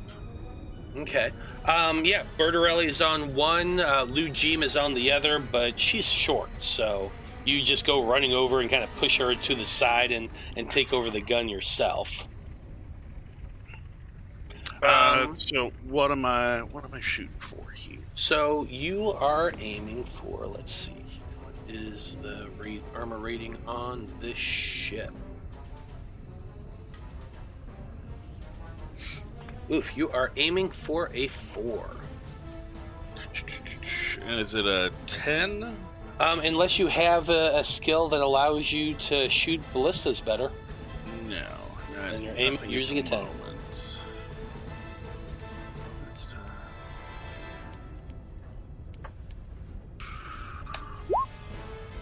Ooh! That's a 7. You know, am I gonna end up... I'll hang on to the extra roll just in case, like, I have to, like, roll to not fall off the ship. So for now, we'll just keep that as a... We'll keep that as I missed. I assume you did put on your harness when you were up on the top ship side. He would always just slap it. I would like to think it's almost like a... You know, like a carbiner clip, and he just like slaps it into place as soon as he gets up there. Yeah, like the dudes working oil rigs, basically. So, anyway, I'm gonna have Bertarelli take a shot on your turn. Okay. Do you want to? Okay, I'm doing it. You want to do it or not? Yeah, I'll roll it. I rolled a nat 10. Definitely a failure. Bertarelli lines up the shot as well, but the both of you, you're out of range. You fire your shots. You watch the two ballistas go streaking towards the ship, but it's still too far away, and your aim is off, and it just kind of streaks by as the ship gets closer. The ship is definitely getting closer at this point. It is moving directly towards your ship. Basically, next turn, it's going to overtake you. You see another explosion of smoke as it's getting closer. Another cannon shot is being fired at you. Lark, you are the one in charge. You're the pilot, so I need you to make your roll to react. Let's see. You are aiming for... Defense is a 5. Are we going for 5 this time, or was it 4 like last, or whatever? For this shot, you're rolling to react. You're still aiming for that 4, but you can use your pilot skill for this.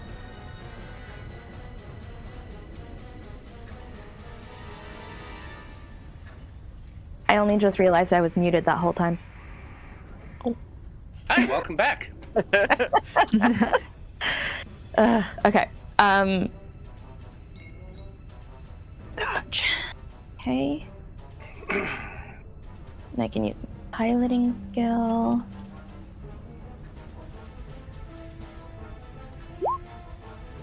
finally. Nice. There we go. Hell yeah. You see that Hell yeah. blossom of smoke in the short distance between your two ships, and you immediately spin the wheel as hard as you can, banking the ship, and the cannonball just whizzes past your one of the, God, I'm blanking on the word now. The big propeller on the side of the ship. It just goes directly under that, missing it. So well done there, Lark. Which turn does the ship move? Does it move on Lark's turn? Yes, it's going to be moving on Lark's turn. Okay. Dr. Bloom, you are up next. You are currently in the middle of the ship, and you are trying to put out a fire. What are you doing? And we're still surrounded by fire. Mm-hmm. Yep. I will be assisting Boomy with,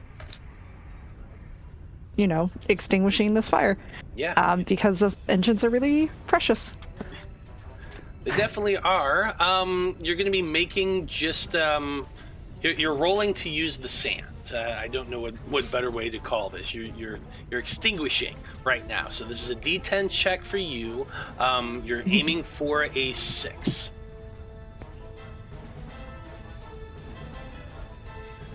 Mm-hmm.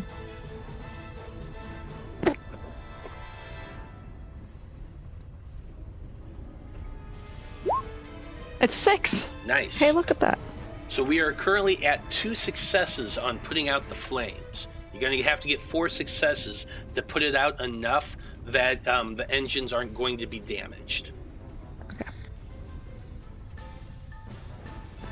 Dreezy, you're up next. All right, boss. We're putting out the fire here. Do I see the communications tube in this room? Can I get to it? You're at that weird place. So, you know what? I know how I'm going to make this a little bit more.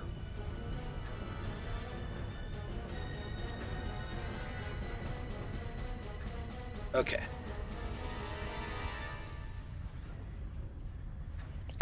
So just for a moment here, you are. We're gonna ignore Skarn and Zolos and Lark. They're up top. The two of you are down here. The fire is right over here.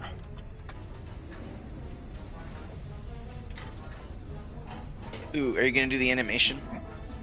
I could. Give me one second. Fire, please.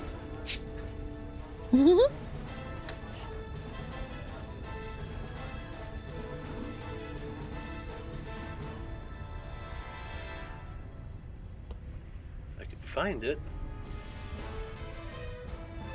Yeah, I don't want to take too.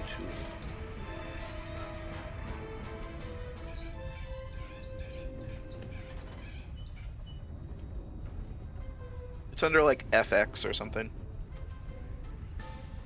Well, that does it once. I'm trying to get. You can just hold the left click while you're doing it.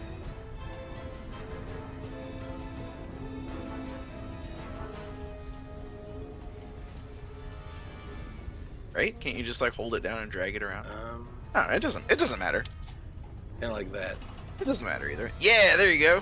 Boom. No. All right, there's so, the fire. The fire is all right around in this area here. Okay. So the two of you are kind of over on that side, trying to put it out. You know what? Let's let the audience see that too. So the fire is all over here. Mm-hmm.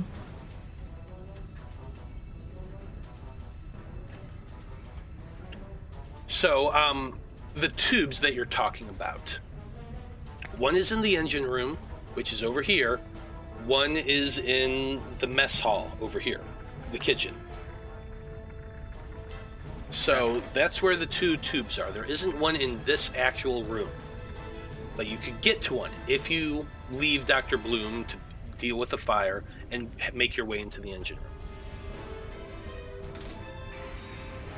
I'm gonna have to risk it, I think.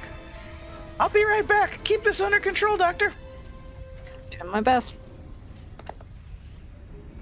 Ah. There we go. Where is it? Like in this corner, behind the doorway? Yeah, somewhere pretty close to about there.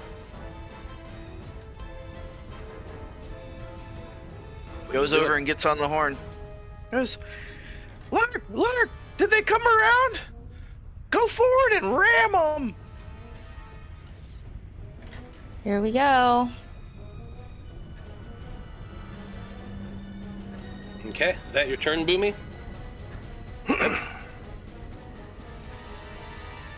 Lark, you are in the cockpit, and you have been told to do something. You are in control, however. So you're the one making the decisions on piloting. So you tell me, what are you doing? Okay. I'm gonna... Yeah, because the airship has a ram ability. It does. Yeah. It does. It's the ship's natural melee attack. Yeah. Oh, yeah. So that's what I'm gonna do. I'm gonna use the ship. We're gonna move and we're gonna try to ram it. I like it. Move Hell closer. Aiming directly forward, pointing the prow of the ship towards that vessel. It's about the same size as yours now that you're getting close enough to see it. You can see that there are about a half a dozen people moving about on the top of deck of the ship. You can see one is pointing directly at you as you begin turning your wheel, pointing the nose of your vessel directly into them. So make for me an attack roll. You're using just the melee attack there. So that's a D10. You are aiming for a 4. That's its armor class. Okay. So my piloting ability wouldn't help here. I'm just rolling a D10. Oh, yeah. You know what? I'm going to allow it. This is piloting. Yeah, it is. And then What I call captaining. That's why they call me Captain Dreezy Boomy. what was the difficulty again? Sorry. 4. Who calls you that? Wearing the hat. 5. Oof. Just missed. Oh no. So you are coming in close, getting really close, but the ship sees your maneuver and begins banking away, turning itself just enough so that you're kind of just passing one another. That's it for Lark's turn. Skarn, you are at the top of turn order.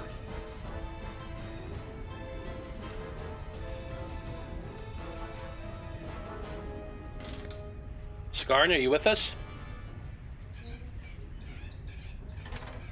Oh no. Yes. There you are. Just out of curiosity, our ship, we've talked a lot about thrust and propulsion on this. Is there, like, actual exhaust or anything from the ship, or is it just pure magic force? Pure magic force. Okay, that's unfortunate, but oh well. Yeah, honestly, I'm not sure I have a move in this instance, because if I can't leave the cabin and there's no real weapon systems in here, so there's not much I can do but stand by and brace to help Lark. Okay. Fair enough. Zolos, the ship and that ship are pretty much nose to nose at this point. The two of them are about to pass. You can see people on the deck. You can see that it's very close to you. Unfortunately, because it's so close, the ballistas are kind of at a weird and awkward angle. So you can still attempt to make shots. However, you're going to be rolling with D12s.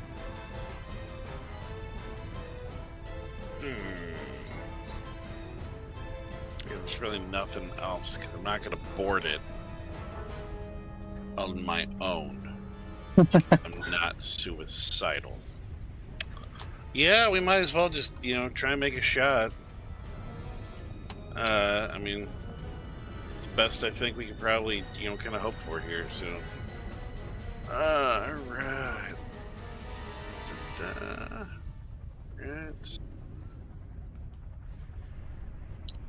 And you said it's going to be, I guess, what was it, a 4 we're shooting Yeah, for? you're aiming for a 4. And I'll roll for Bertarelli. Oof, just off with a 5.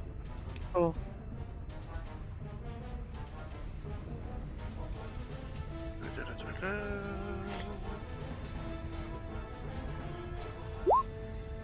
Oof. Yeah, it's 12. Oh. 2 shots go off, both of them missing, which is unfortunate. Yeah. It is now the Barracuda's turn. You're gonna hear a bunch of yells. Latch on to them! I'm gonna be making a couple rolls here real quick. You see people up on the banister, on the railing of the ship. Not the banister, the railing. They have grappling hooks in their hands, and they're beginning to spin them around and launch them towards your ship.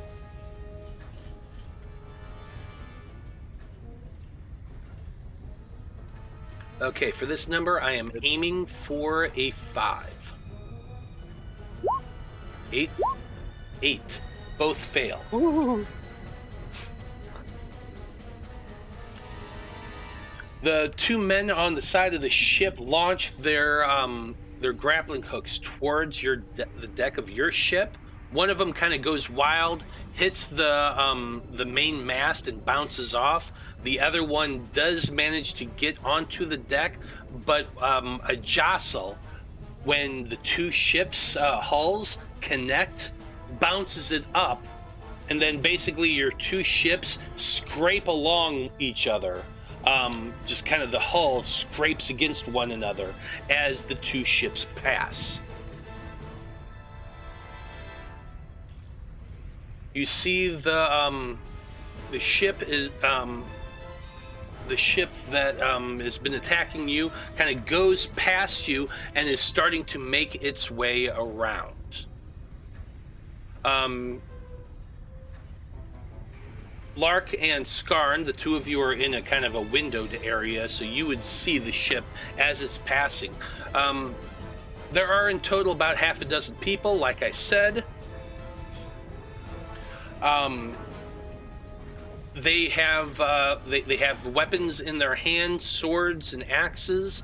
You can also see that there is a very large metallic tube mounted onto the front of the ship. It seems, and there's a person standing behind it, loading something into it in this moment, like a long, gigantic. Well, you know what a bullet looks like. It basically looks like that, except it's about 2 feet in diameter. And this metallic cylinder with what appears to be like a crystalline head on it is being loaded into this long metallic tube, and then a hatch is closed behind it and sealed. And so that is the Barracuda's turn. They are managing to get to right here. Yeah, because they have 3 movement. Okay. Dr. Bloom, you have been left on your own down in the center of the ship. The blaze is burning. You have started putting it out. There's been 2 successes so far. But Boomy also abandoned you and went running into the engine room. What are you doing? I'll be back. I believe you. I'm gonna continue extinguishing flames. Extinguish I like the those idea. flames, aiming for a 6. Aiming for 6. Please, please, please. Oh, fuck off. Sorry. Boo! Okay.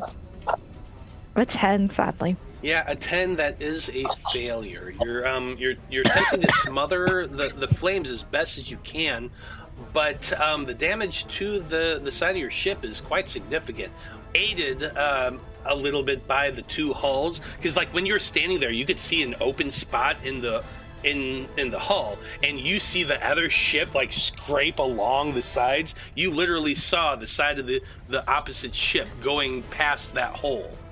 Scraping along, and so a little bit more of the ship has been ripped apart. A little bit more fire has been spreading, and you're doing your best. You're grabbing the sand, you're spreading it over everything, but it's catching quicker than you can put it out. But that's your turn. Boomy, you are in the engine room. There is damage to the side of the ship, to the hull of the ship, in the engine room as well. You can see that some of the pipes have been banged up a little bit. There's one that's kind of broken off and venting some type of steam. The main structure of the engine seem intact, but there are definitely warning, like there's gauges that are all the way in the red and stuff like that. What are you doing? I go, oh, this doesn't look good. We gotta take care of this fire. And I turn around, go back into the room I was in before, where the fire is, and I look for like a piece of the hull that's broken off, that's on the inside, like a kind of like a flat piece of wood I can pick up. Okay.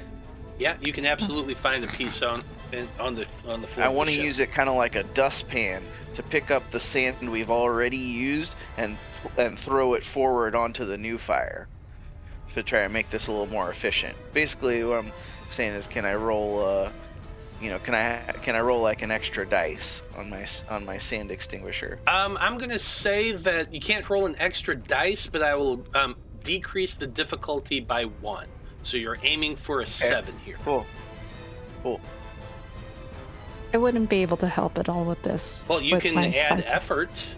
Yeah, you can spend effort to allow them to roll an extra dice. Happy to. Okay. Boop. Yeah. Thank you. So yeah, now you can roll 2 dice. You're rolling d10s. You're aiming for a 7.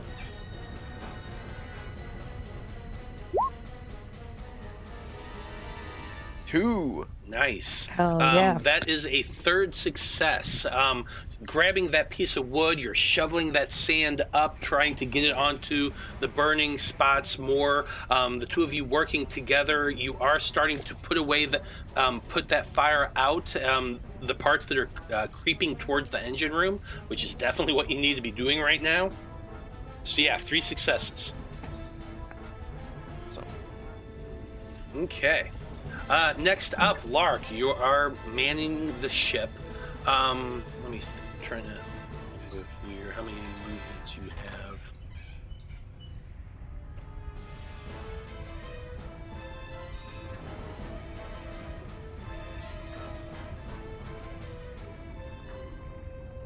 Okay, you can move 2 spots, 2 hexes, with your movement right now.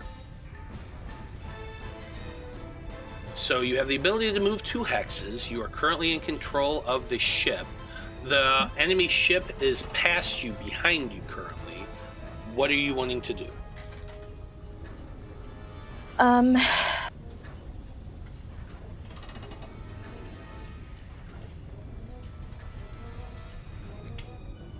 So other than that big, scary looking tube grenade launching type thing, what do they have, like ballista like we do? Like, Yes, you did see at least 2 ballista on either side of the ship as well. okay.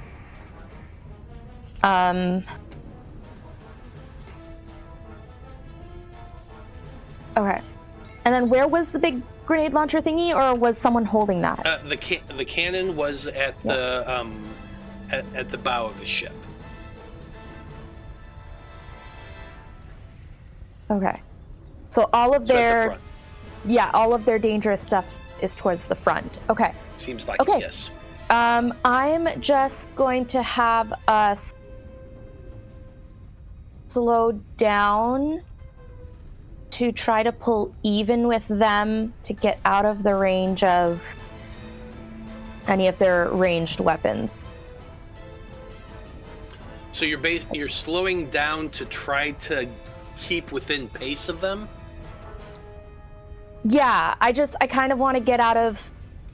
I don't want to be in front of them. I don't want to be... Okay, we're going to have to in talk range of- physics right now. Yeah. Okay, so you're going forward. You have your propulsion going forward. Mhm. Momentum is a funny thing. You can't just like back up. It's not like a car. Yeah. You would have to turn around. Well, no, because they're also going forward, right? So No, if I just slow down, no, then... So they went the opposite direction of you. So even if you slow down, they're still going... okay, so we're currently behind them. Sorry, I thought we were pointing the same direction. No, My misunderstanding. Yeah, Okay. the two of you passed, Yeah. and they're keeping going this way while you're going this way. So Okay. you can either turn around to try So- to get back to them, or you can keep No. going forward. I'm gonna keep going forward, but also angle myself slightly so that I can, because I know we've got some rear-facing weaponry, so artillery, I should say. So I'm gonna make it so that that can get a shot off. Okay. You absolutely. So Because we haven't like changed course, so technically we're still heading in the direction that ultimately we want to. We're still heading towards the rock.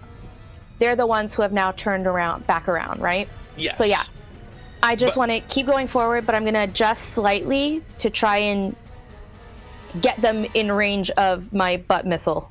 Okay. So you have the ability to move the ship on the Okay. map. So you Yeah. can.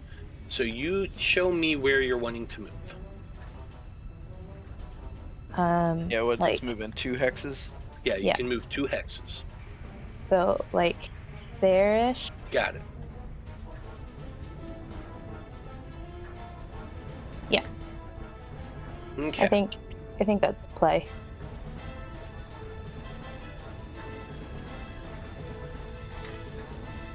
Okay. So you've moved. You continue going forward, angling it just slightly to try to even out, so that the butt of your ship is pointing more towards them.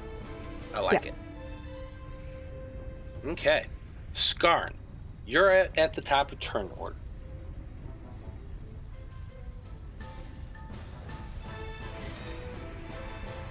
Yeah. I had a thought on this, and I don't know how you'll feel about it, but I'm gonna say it anyway.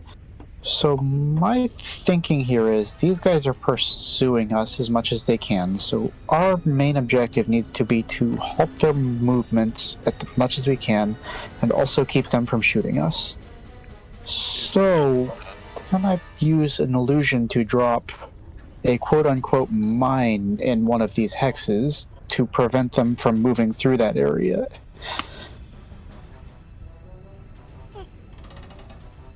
Interesting. So you want to create. How far away can you create illusions? Not very. It would basically have to be on the other side of the window and drop away as we move. Okay, but as you're moving, like, you can project your image so far. So if you're continuing to move, wouldn't it be following behind you? As far as I know, it doesn't. The Dreezys didn't follow me when we left the hotel that time, but I know this is a bigger scale, so I guess I'll leave that to you.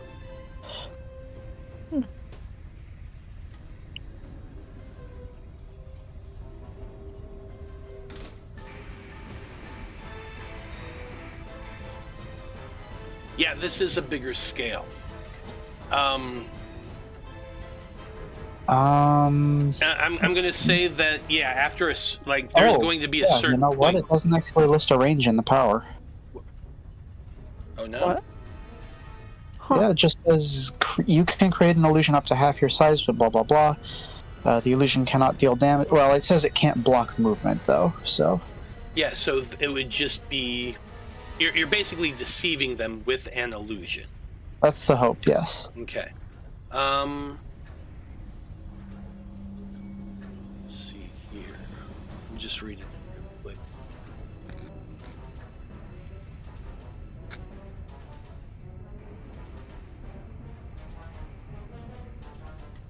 So yeah, I'm gonna just go with it because why the fuck not? Oh yeah. You create this. You're basically creating a stagnant illusion. It's visible. It looks like. Well, you tell me. What does this illusory mind look like? Honestly, I'm trying to make something as obviously dangerous and lethal as possible, so probably like painted a nasty rusty red, got spikes all over it, maybe a big skull painted on the side, you know. So like a Mario spike ball with a skull on it. I like it. Hell yeah. Okay, this is interesting to me. So you are going to be making a check to fool them. You have two things working against you. Number one, we're talking about a lot of distances, big things, encountering small things. Your goal is the guy who's piloting the ship that's attacking you will see this thing and veer out of the way, away from your ship, assuming it's something dangerous. That's the goal. Hope. Yeah. So, do you have anything to assist in deception, just out of curiosity? I'm not sure. So I do have the potent powers, which enhances my rolls I make as part of a power, but since this is trying to trick them, I don't know if that applies. I'm going to allow it. Because you have a very difficult roll ahead of you. I appreciate that. You're rolling a d6. You're aiming for a 2. This is a very difficult roll because it's tiny and somebody on another ship has to see it. But you have that potent power, so it kind of makes it a little bit bigger. And you might be able to actually pull this off because you're only rolling a d6. I think it's a D8 for me right now. I'm not quite that far ahead on the line. Well, checks you make to look powerful may use a d6. So I'm allowing you to use a d6. Okay. Hell yeah. Better. Yeah, Thank you. All you're trying to do, you're trying to look mean. Yeah, So they'll this go is away. all deceptive. So that's why I'm using it, because checks to make you look powerful. I was focusing on that word. Yeah, because you want the pirates to think, damn, there's a powerful wizard on that ship. Let's not go over there. Regrettably, however. I tried to help you out as much as I could. Unfortunately, I appreciate it. with a 4, either they didn't see it or they didn't know what it was. We'll get to that on their turn, because technically Zolos is before their turn. So Zolos, you see that thing appearing there. You went and manned the front ballistas along with Bertarelli. Lujim is now on the back. She's the one that gets to take the shot, but I'm going to allow you to roll for her. So just roll for me. You're rolling a d12 here. They're at a bit of a distance, but actually no, I'm going to allow a d10 here. You're rolling a d10. You're aiming for a 4. And which one of our people you said is doing it? Lujim. Eugene. 10, and it's a 4, right? Yep. God, fuck. All right. What? You know what? Guess I don't know if I'm gonna get another chance here. I'm gonna use the friggin' coin. Fucking Okay. Jesus! I just gotta get that shit out of my taste out of my mouth. Using the random Rhapsody coin to roll again. Go for it.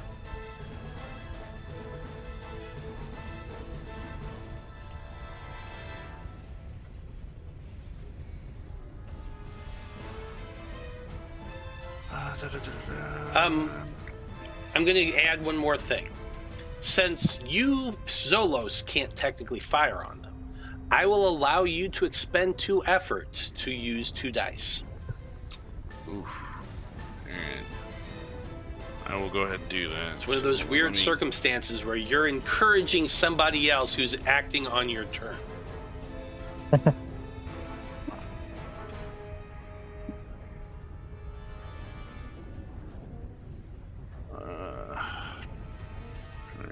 Gotta change that to a 2.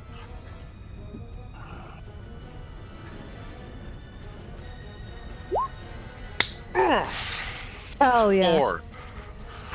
With Zolos calling out encouragement to Lu Jeem, the halfling woman just lines up her shot and hits the button, the trigger, and that ballista goes flying through the air past your gravity well, shooting fast through the darkness, and manages to connect with the hull of that ship, doing 1 point of damage.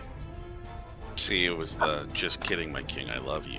That's what got the 4. It only took spending the coin and effort, but we finally did a damage. Hey, Hey.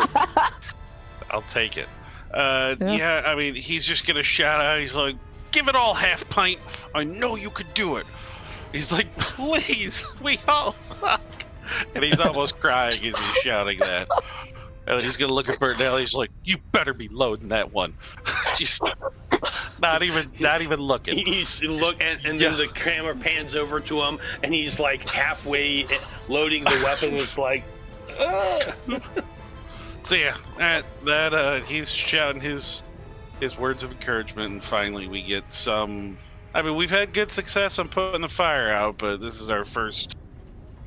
Hey, we actually fucking did something. hey. Next up is the enemy ship.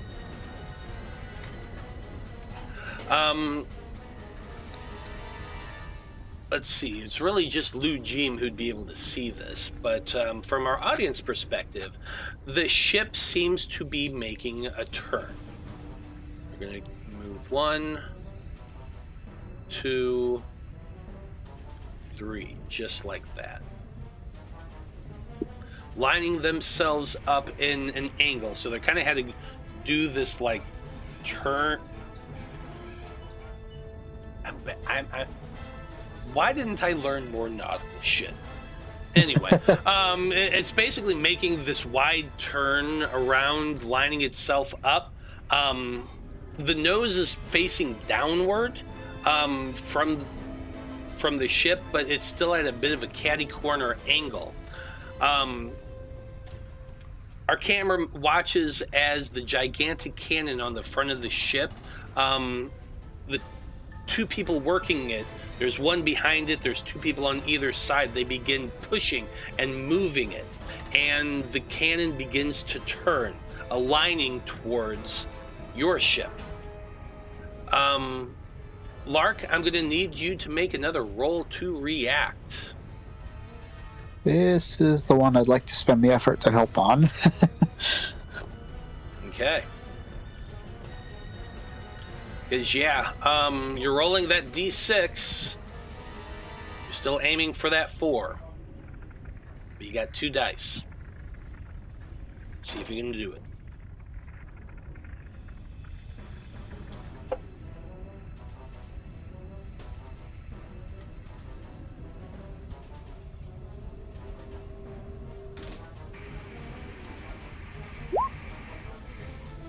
Oh yeah. Ooh, nice.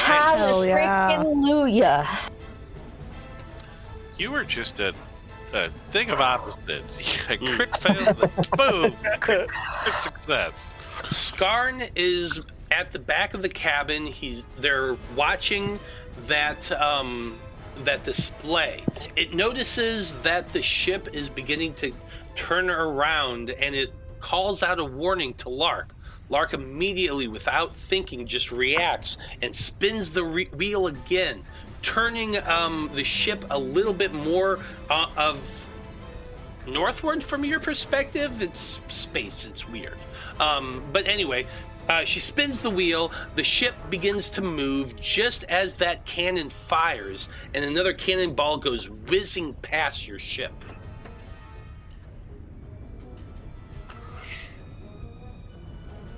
It is close enough that one of the ballista is also going to be able to make a shot. I need you to make another roll to react. This one is a 5. Okay.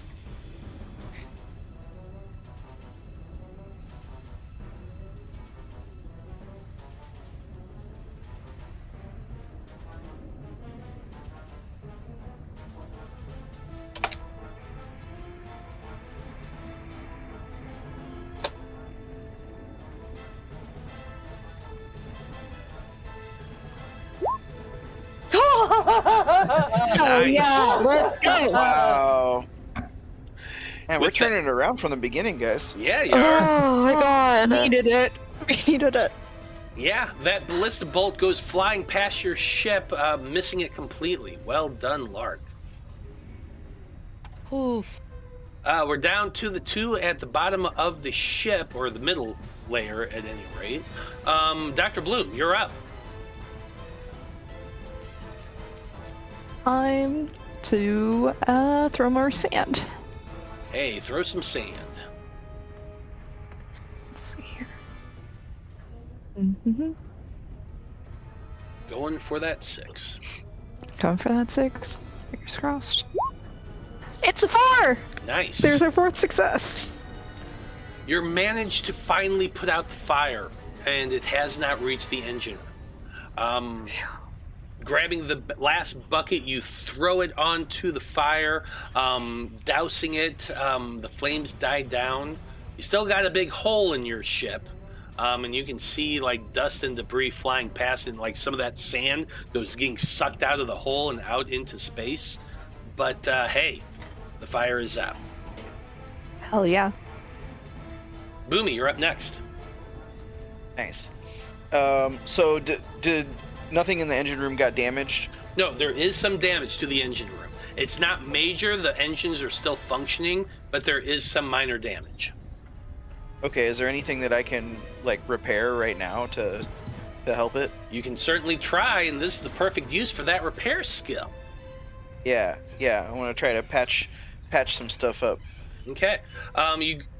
Now that you see that the fire is out, you go scurrying into the engine room. You can see, like I described before, like there's some bent pipes, there's some broken ones that steam is venting out of. You see some of the dials on the ship, some of the gauges are all in the red. The ship is still like moving, but there's definitely some damage to the engine, at least to the outer areas that were attached to the outer hull. So you're going to need to do some work. Make me a repair check. You are aiming for a 5. Ooh. 6. Okay. You go running up and you grab onto the first component that you can find, wedging it onto the pipe. It's a lot of work. You're a small dude. You're going to have to make 2 successes to repair the engine. That's 1 failure.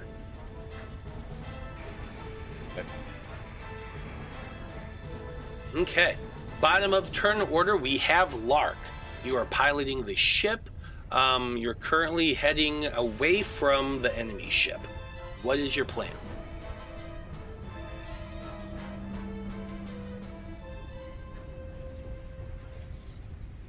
Okay.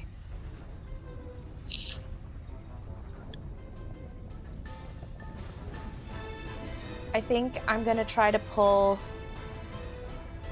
same thing as before, keep going forward, but angle slightly so that way I can get our butt lined up better Okay. with the other ship. So if you see on the map, I just drew a line. That's the direction that ship is currently going. Where are you going? Oh, okay.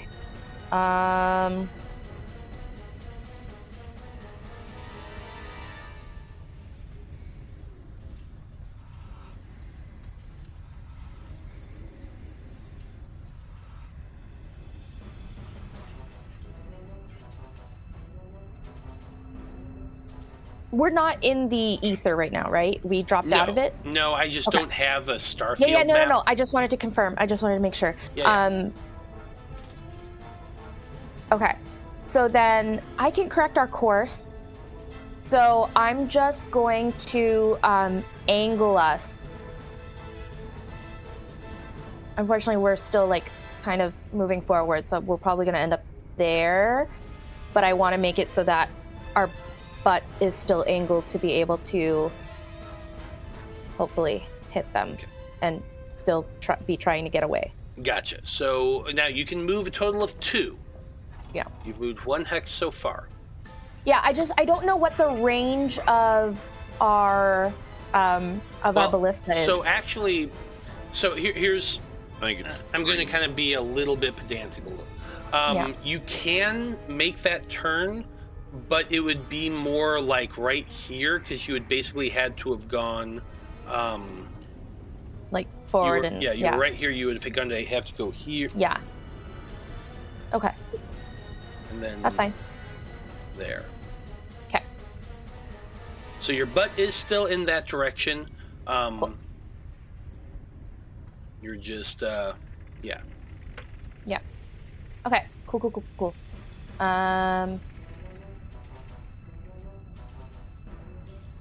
Yeah.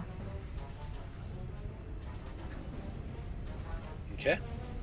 Skarn, you're up next. Your illusion didn't really work the last time, and now your ships are actually kind of have a bit of distance between them.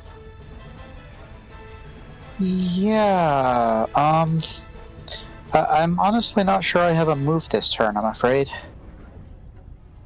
No, just keep offering aid and watching the ship on the radar is kind of all you can really do in this moment. Pretty much. Okay. Do you have a specific plan here, Lark? Because I don't really know what we're doing. Do we need to get in closer so they can't hit us with that explosion thing again?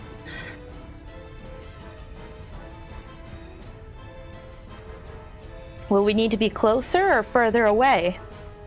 I would assume they won't shoot us if we're close to them, but I mean, we can't outrun them. We know that already, right? True.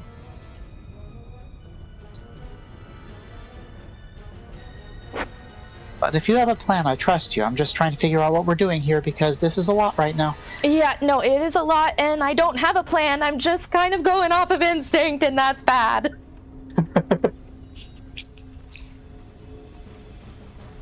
My instinct is always a way is better. Well, that's why I said we should pull the brakes in the first place, and look how that worked out. Yeah. Well, you know. Fair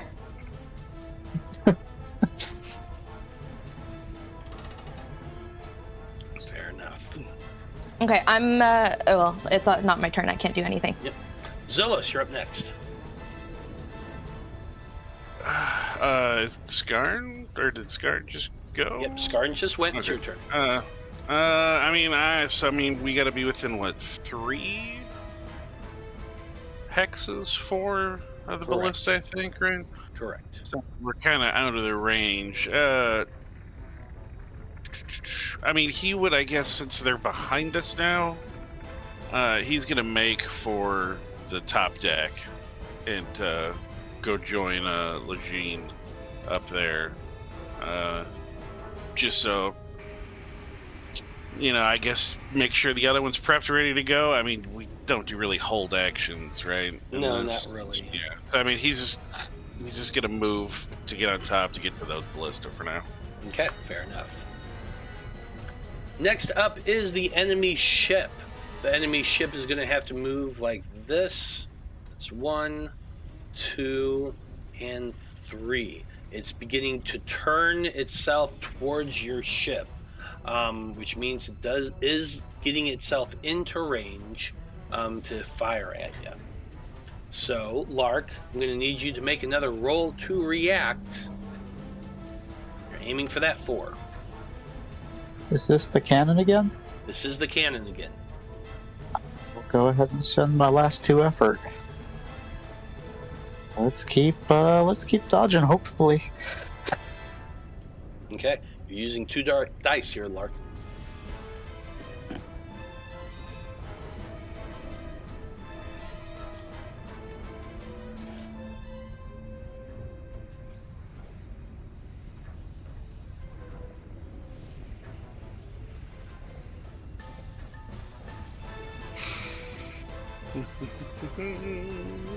Is it still difficulty 4? Yes, it is. Okay. Oh! Lark is pulling out all the moves to keep you guys from being hit. And you spin that wheel after Skarn tells you that they're coming into range again, just as that cannon fires.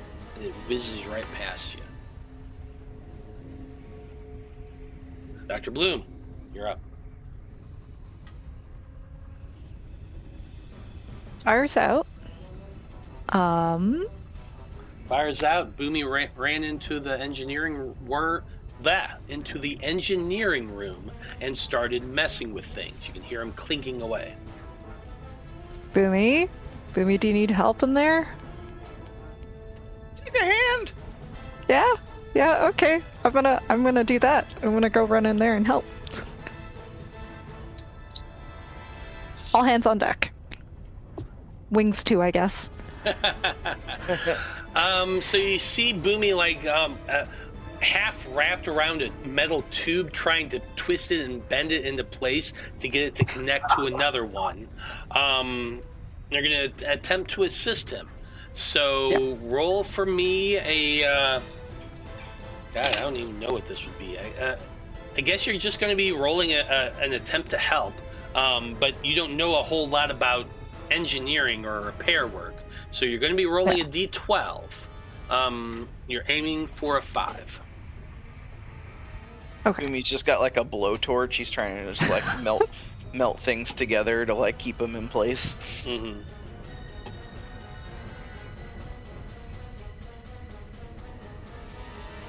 Oh, am I rolling though? No, Dr. Oh, Bloom okay. is rolling. Okay, that's what I thought. Yeah. Okay. Sorry, the difficulty's 5? Difficulty is 5. You're rolling a 12. It's a 10, sadly. Oof, yeah.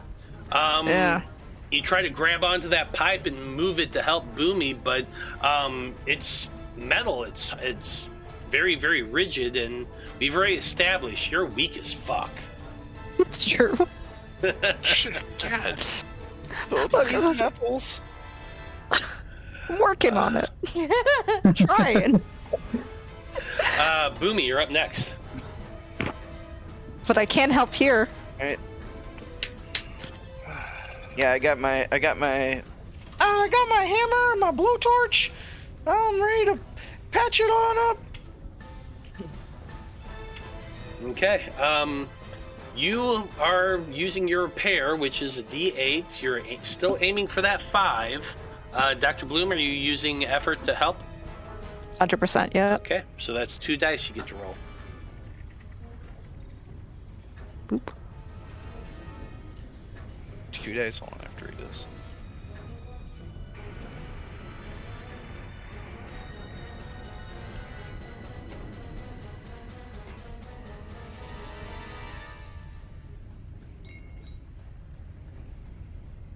What's the DC? 5? Uh-huh. Is there any? A 4. Nice. Hell yeah.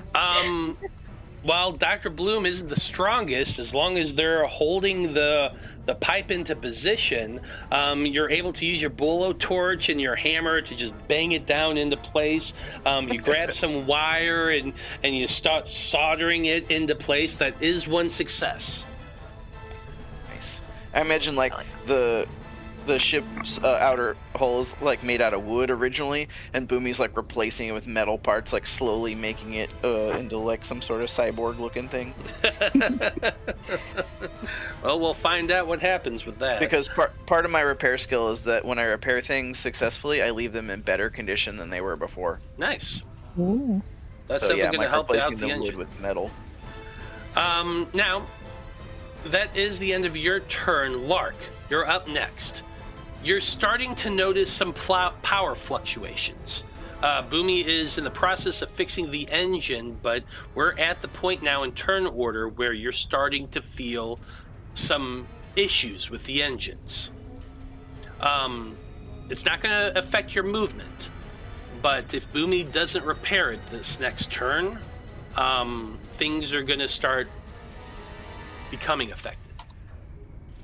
So, on your turn, you get to move to movement, and you get to decide how you're going to do that. So go ahead. Taking into consideration what Skarn said earlier, I'm gonna try to get as close as possible to the other ship. Did we lose Matt? Ah, perchance. His camera dropped in. Yeah. Matt, you still there? Wonder if are we still live? How mysterious. Yeah, his camera disappeared, but he's still in Discord. Yep, sure is. But we don't hear him, right? Like he's not talking right now? It shows it's still live. Yeah. So, Will the real DM please stand up? Yeah. yeah,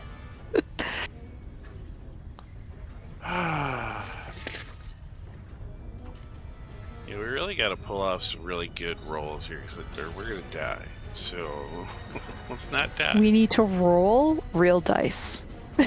Right? Please. I feel this has been our absolute roughest episode we've had. Honestly, kidding. until we Think started so. rolling until things started like leveling out a bit, I was actually like getting so frustrated with the game. I Yeah, was Yeah. The dice gods were not on our side because we weren't. I mean, I Thanks would for really, telling really a story. hate for the ship to be destroyed and all of us to die on my birthday. That would just... Yeah. That That would is some not be the best. no. No one. But we got 5 minutes left, so most likely it's just we're not gonna. Yeah, get no, well, at least we won't Next die time on on my birthday, Æther-Shanties. Yeah. Hey, I mean, at least it'll be an easy recap. Can you hear me? Hey! My computer's on the floor today because I was messing with it yesterday, Mm-hmm. and I knocked out several of my cords on the back of the thing. Oh no. Oops. So anyway, Lark, what were you doing? I was getting us as close as possible to the other ship. Okay, so keep in mind, like, you're gonna have to turn.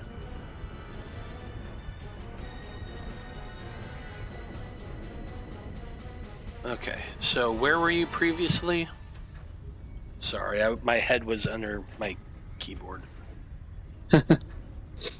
I haven't moved the ship. Oh, you haven't moved the ship I at all? haven't moved anything yet. No. Okay, so you're basically wanting to turn it, right? Yeah, I'm just whatever I need to do to get as close to them as possible.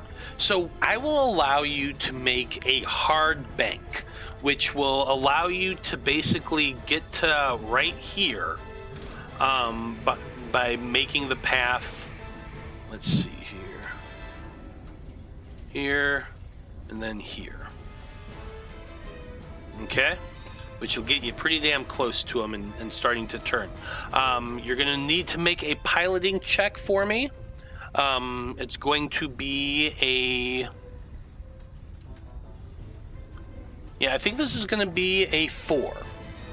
But if you can make this turn, you're going to be in a perfect position right behind him.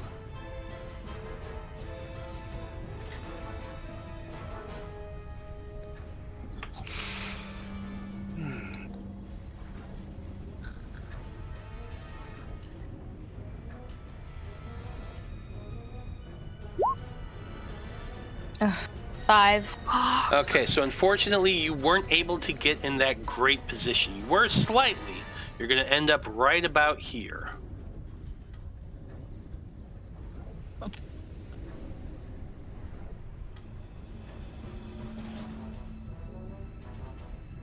It's not the best position you were hoping for, but not as bad as it could have been.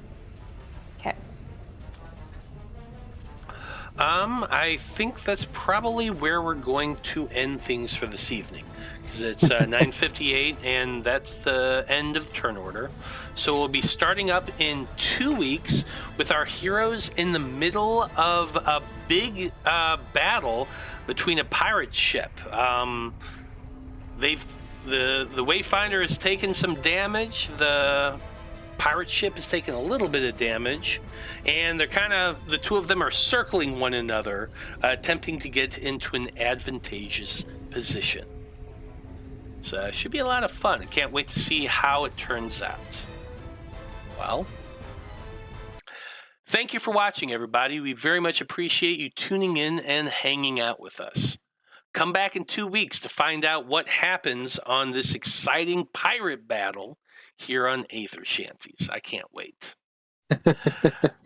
As always, I like to go around the table and have everybody tell us who they are and where we can find them on the internet. And Zolos, you're the one who did the recap again for the 8th time in a row. So why don't you go ahead and tell us who you are? I think I'm always going to be going first. Probably. During Æther-Shanties. I have been Zolos Vohnagath. I'm Joe. I also play the Wednesday, the same week as Æther-Shanties, as Corwin Oliver Goodwood, or Cog, your friendly halfling cleric. In our Curse of Strahd campaign, we are in a very difficult spot. We're facing down Strahd. He's demanding the alchemist, right? Is what the guy he is.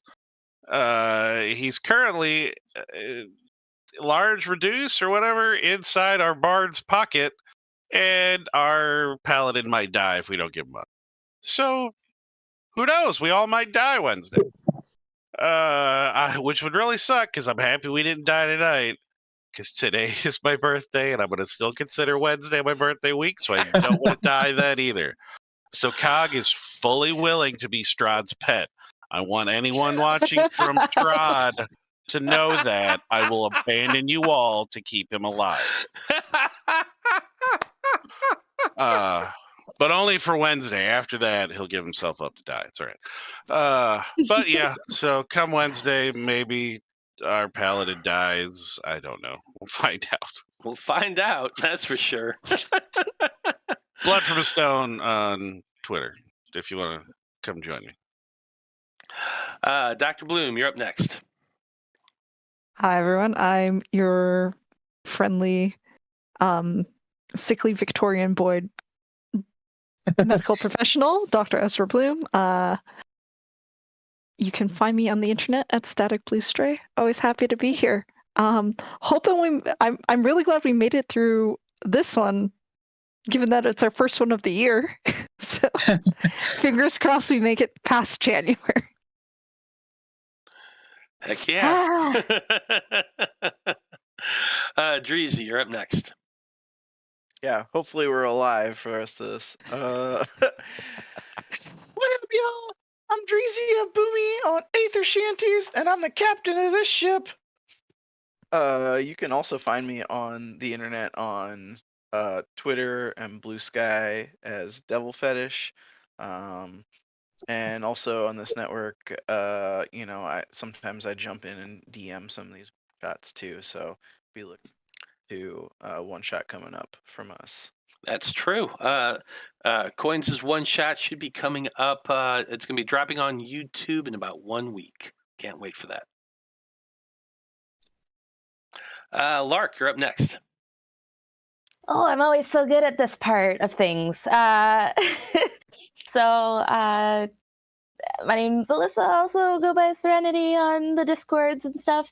I can't really be found anywhere other than Instagram at Alyssa Crochets, where you will see I make a bunch of nerdy dolls and blankets and whatnots and who's it.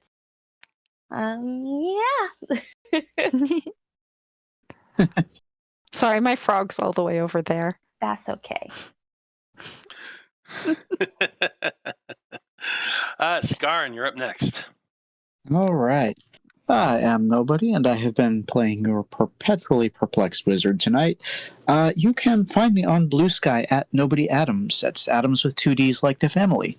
I usually do a bunch of stuff, but almost all my projects are on hiatus right now thanks to some significant computer issues. So instead, I'd like to recommend the Battle of the Blorbos podcast, where I guest sometimes. Effectively, every week, 5 people meet up and bring a character they care very deeply about, then rank them objectively to find out which one is the best one using randomly generated challenges. Such as, I don't know, Dr. Doom or Cloud Strife, who would be a better kindergarten teacher? Dr. Doom, hands down. Yeah, it's gotta be. Yeah. He at least gives a shit about talking to people. Exactly. Love it. Love it. Well, as always, I am Matthew R. Dawson, a.k.a. Scruffy Wanderer on the tweets, the Instas, the Blue Skies, the everywhere else. I'm all over the place. You can always find me here on this network running crazy games for crazy people, having a blast doing it. And this here's Strahd. Here's my buddy. He's going to go and kill a bunch of people in 2 days, this Wednesday. It's going to be great. Hopefully we can actually run that game. We'll find out here in a couple days. But yeah, definitely come hang out with us every Monday and Wednesday right here on Twitch and on YouTube Live. We're going to continue to make this great content. We're going to have a blast doing it. Please come back and hang out and have fun. And if you like it, hit that follow button, hit that subscribe button. It definitely helps things out. So on behalf of everyone here in Æther-Shanties and everyone in the Random Rhapsody crew, I just want to say, thank you, folks. It's been a delight. So long. Good luck. And until next time, may the winds of Æther ever fill your sails. Good luck, 2025, and good night.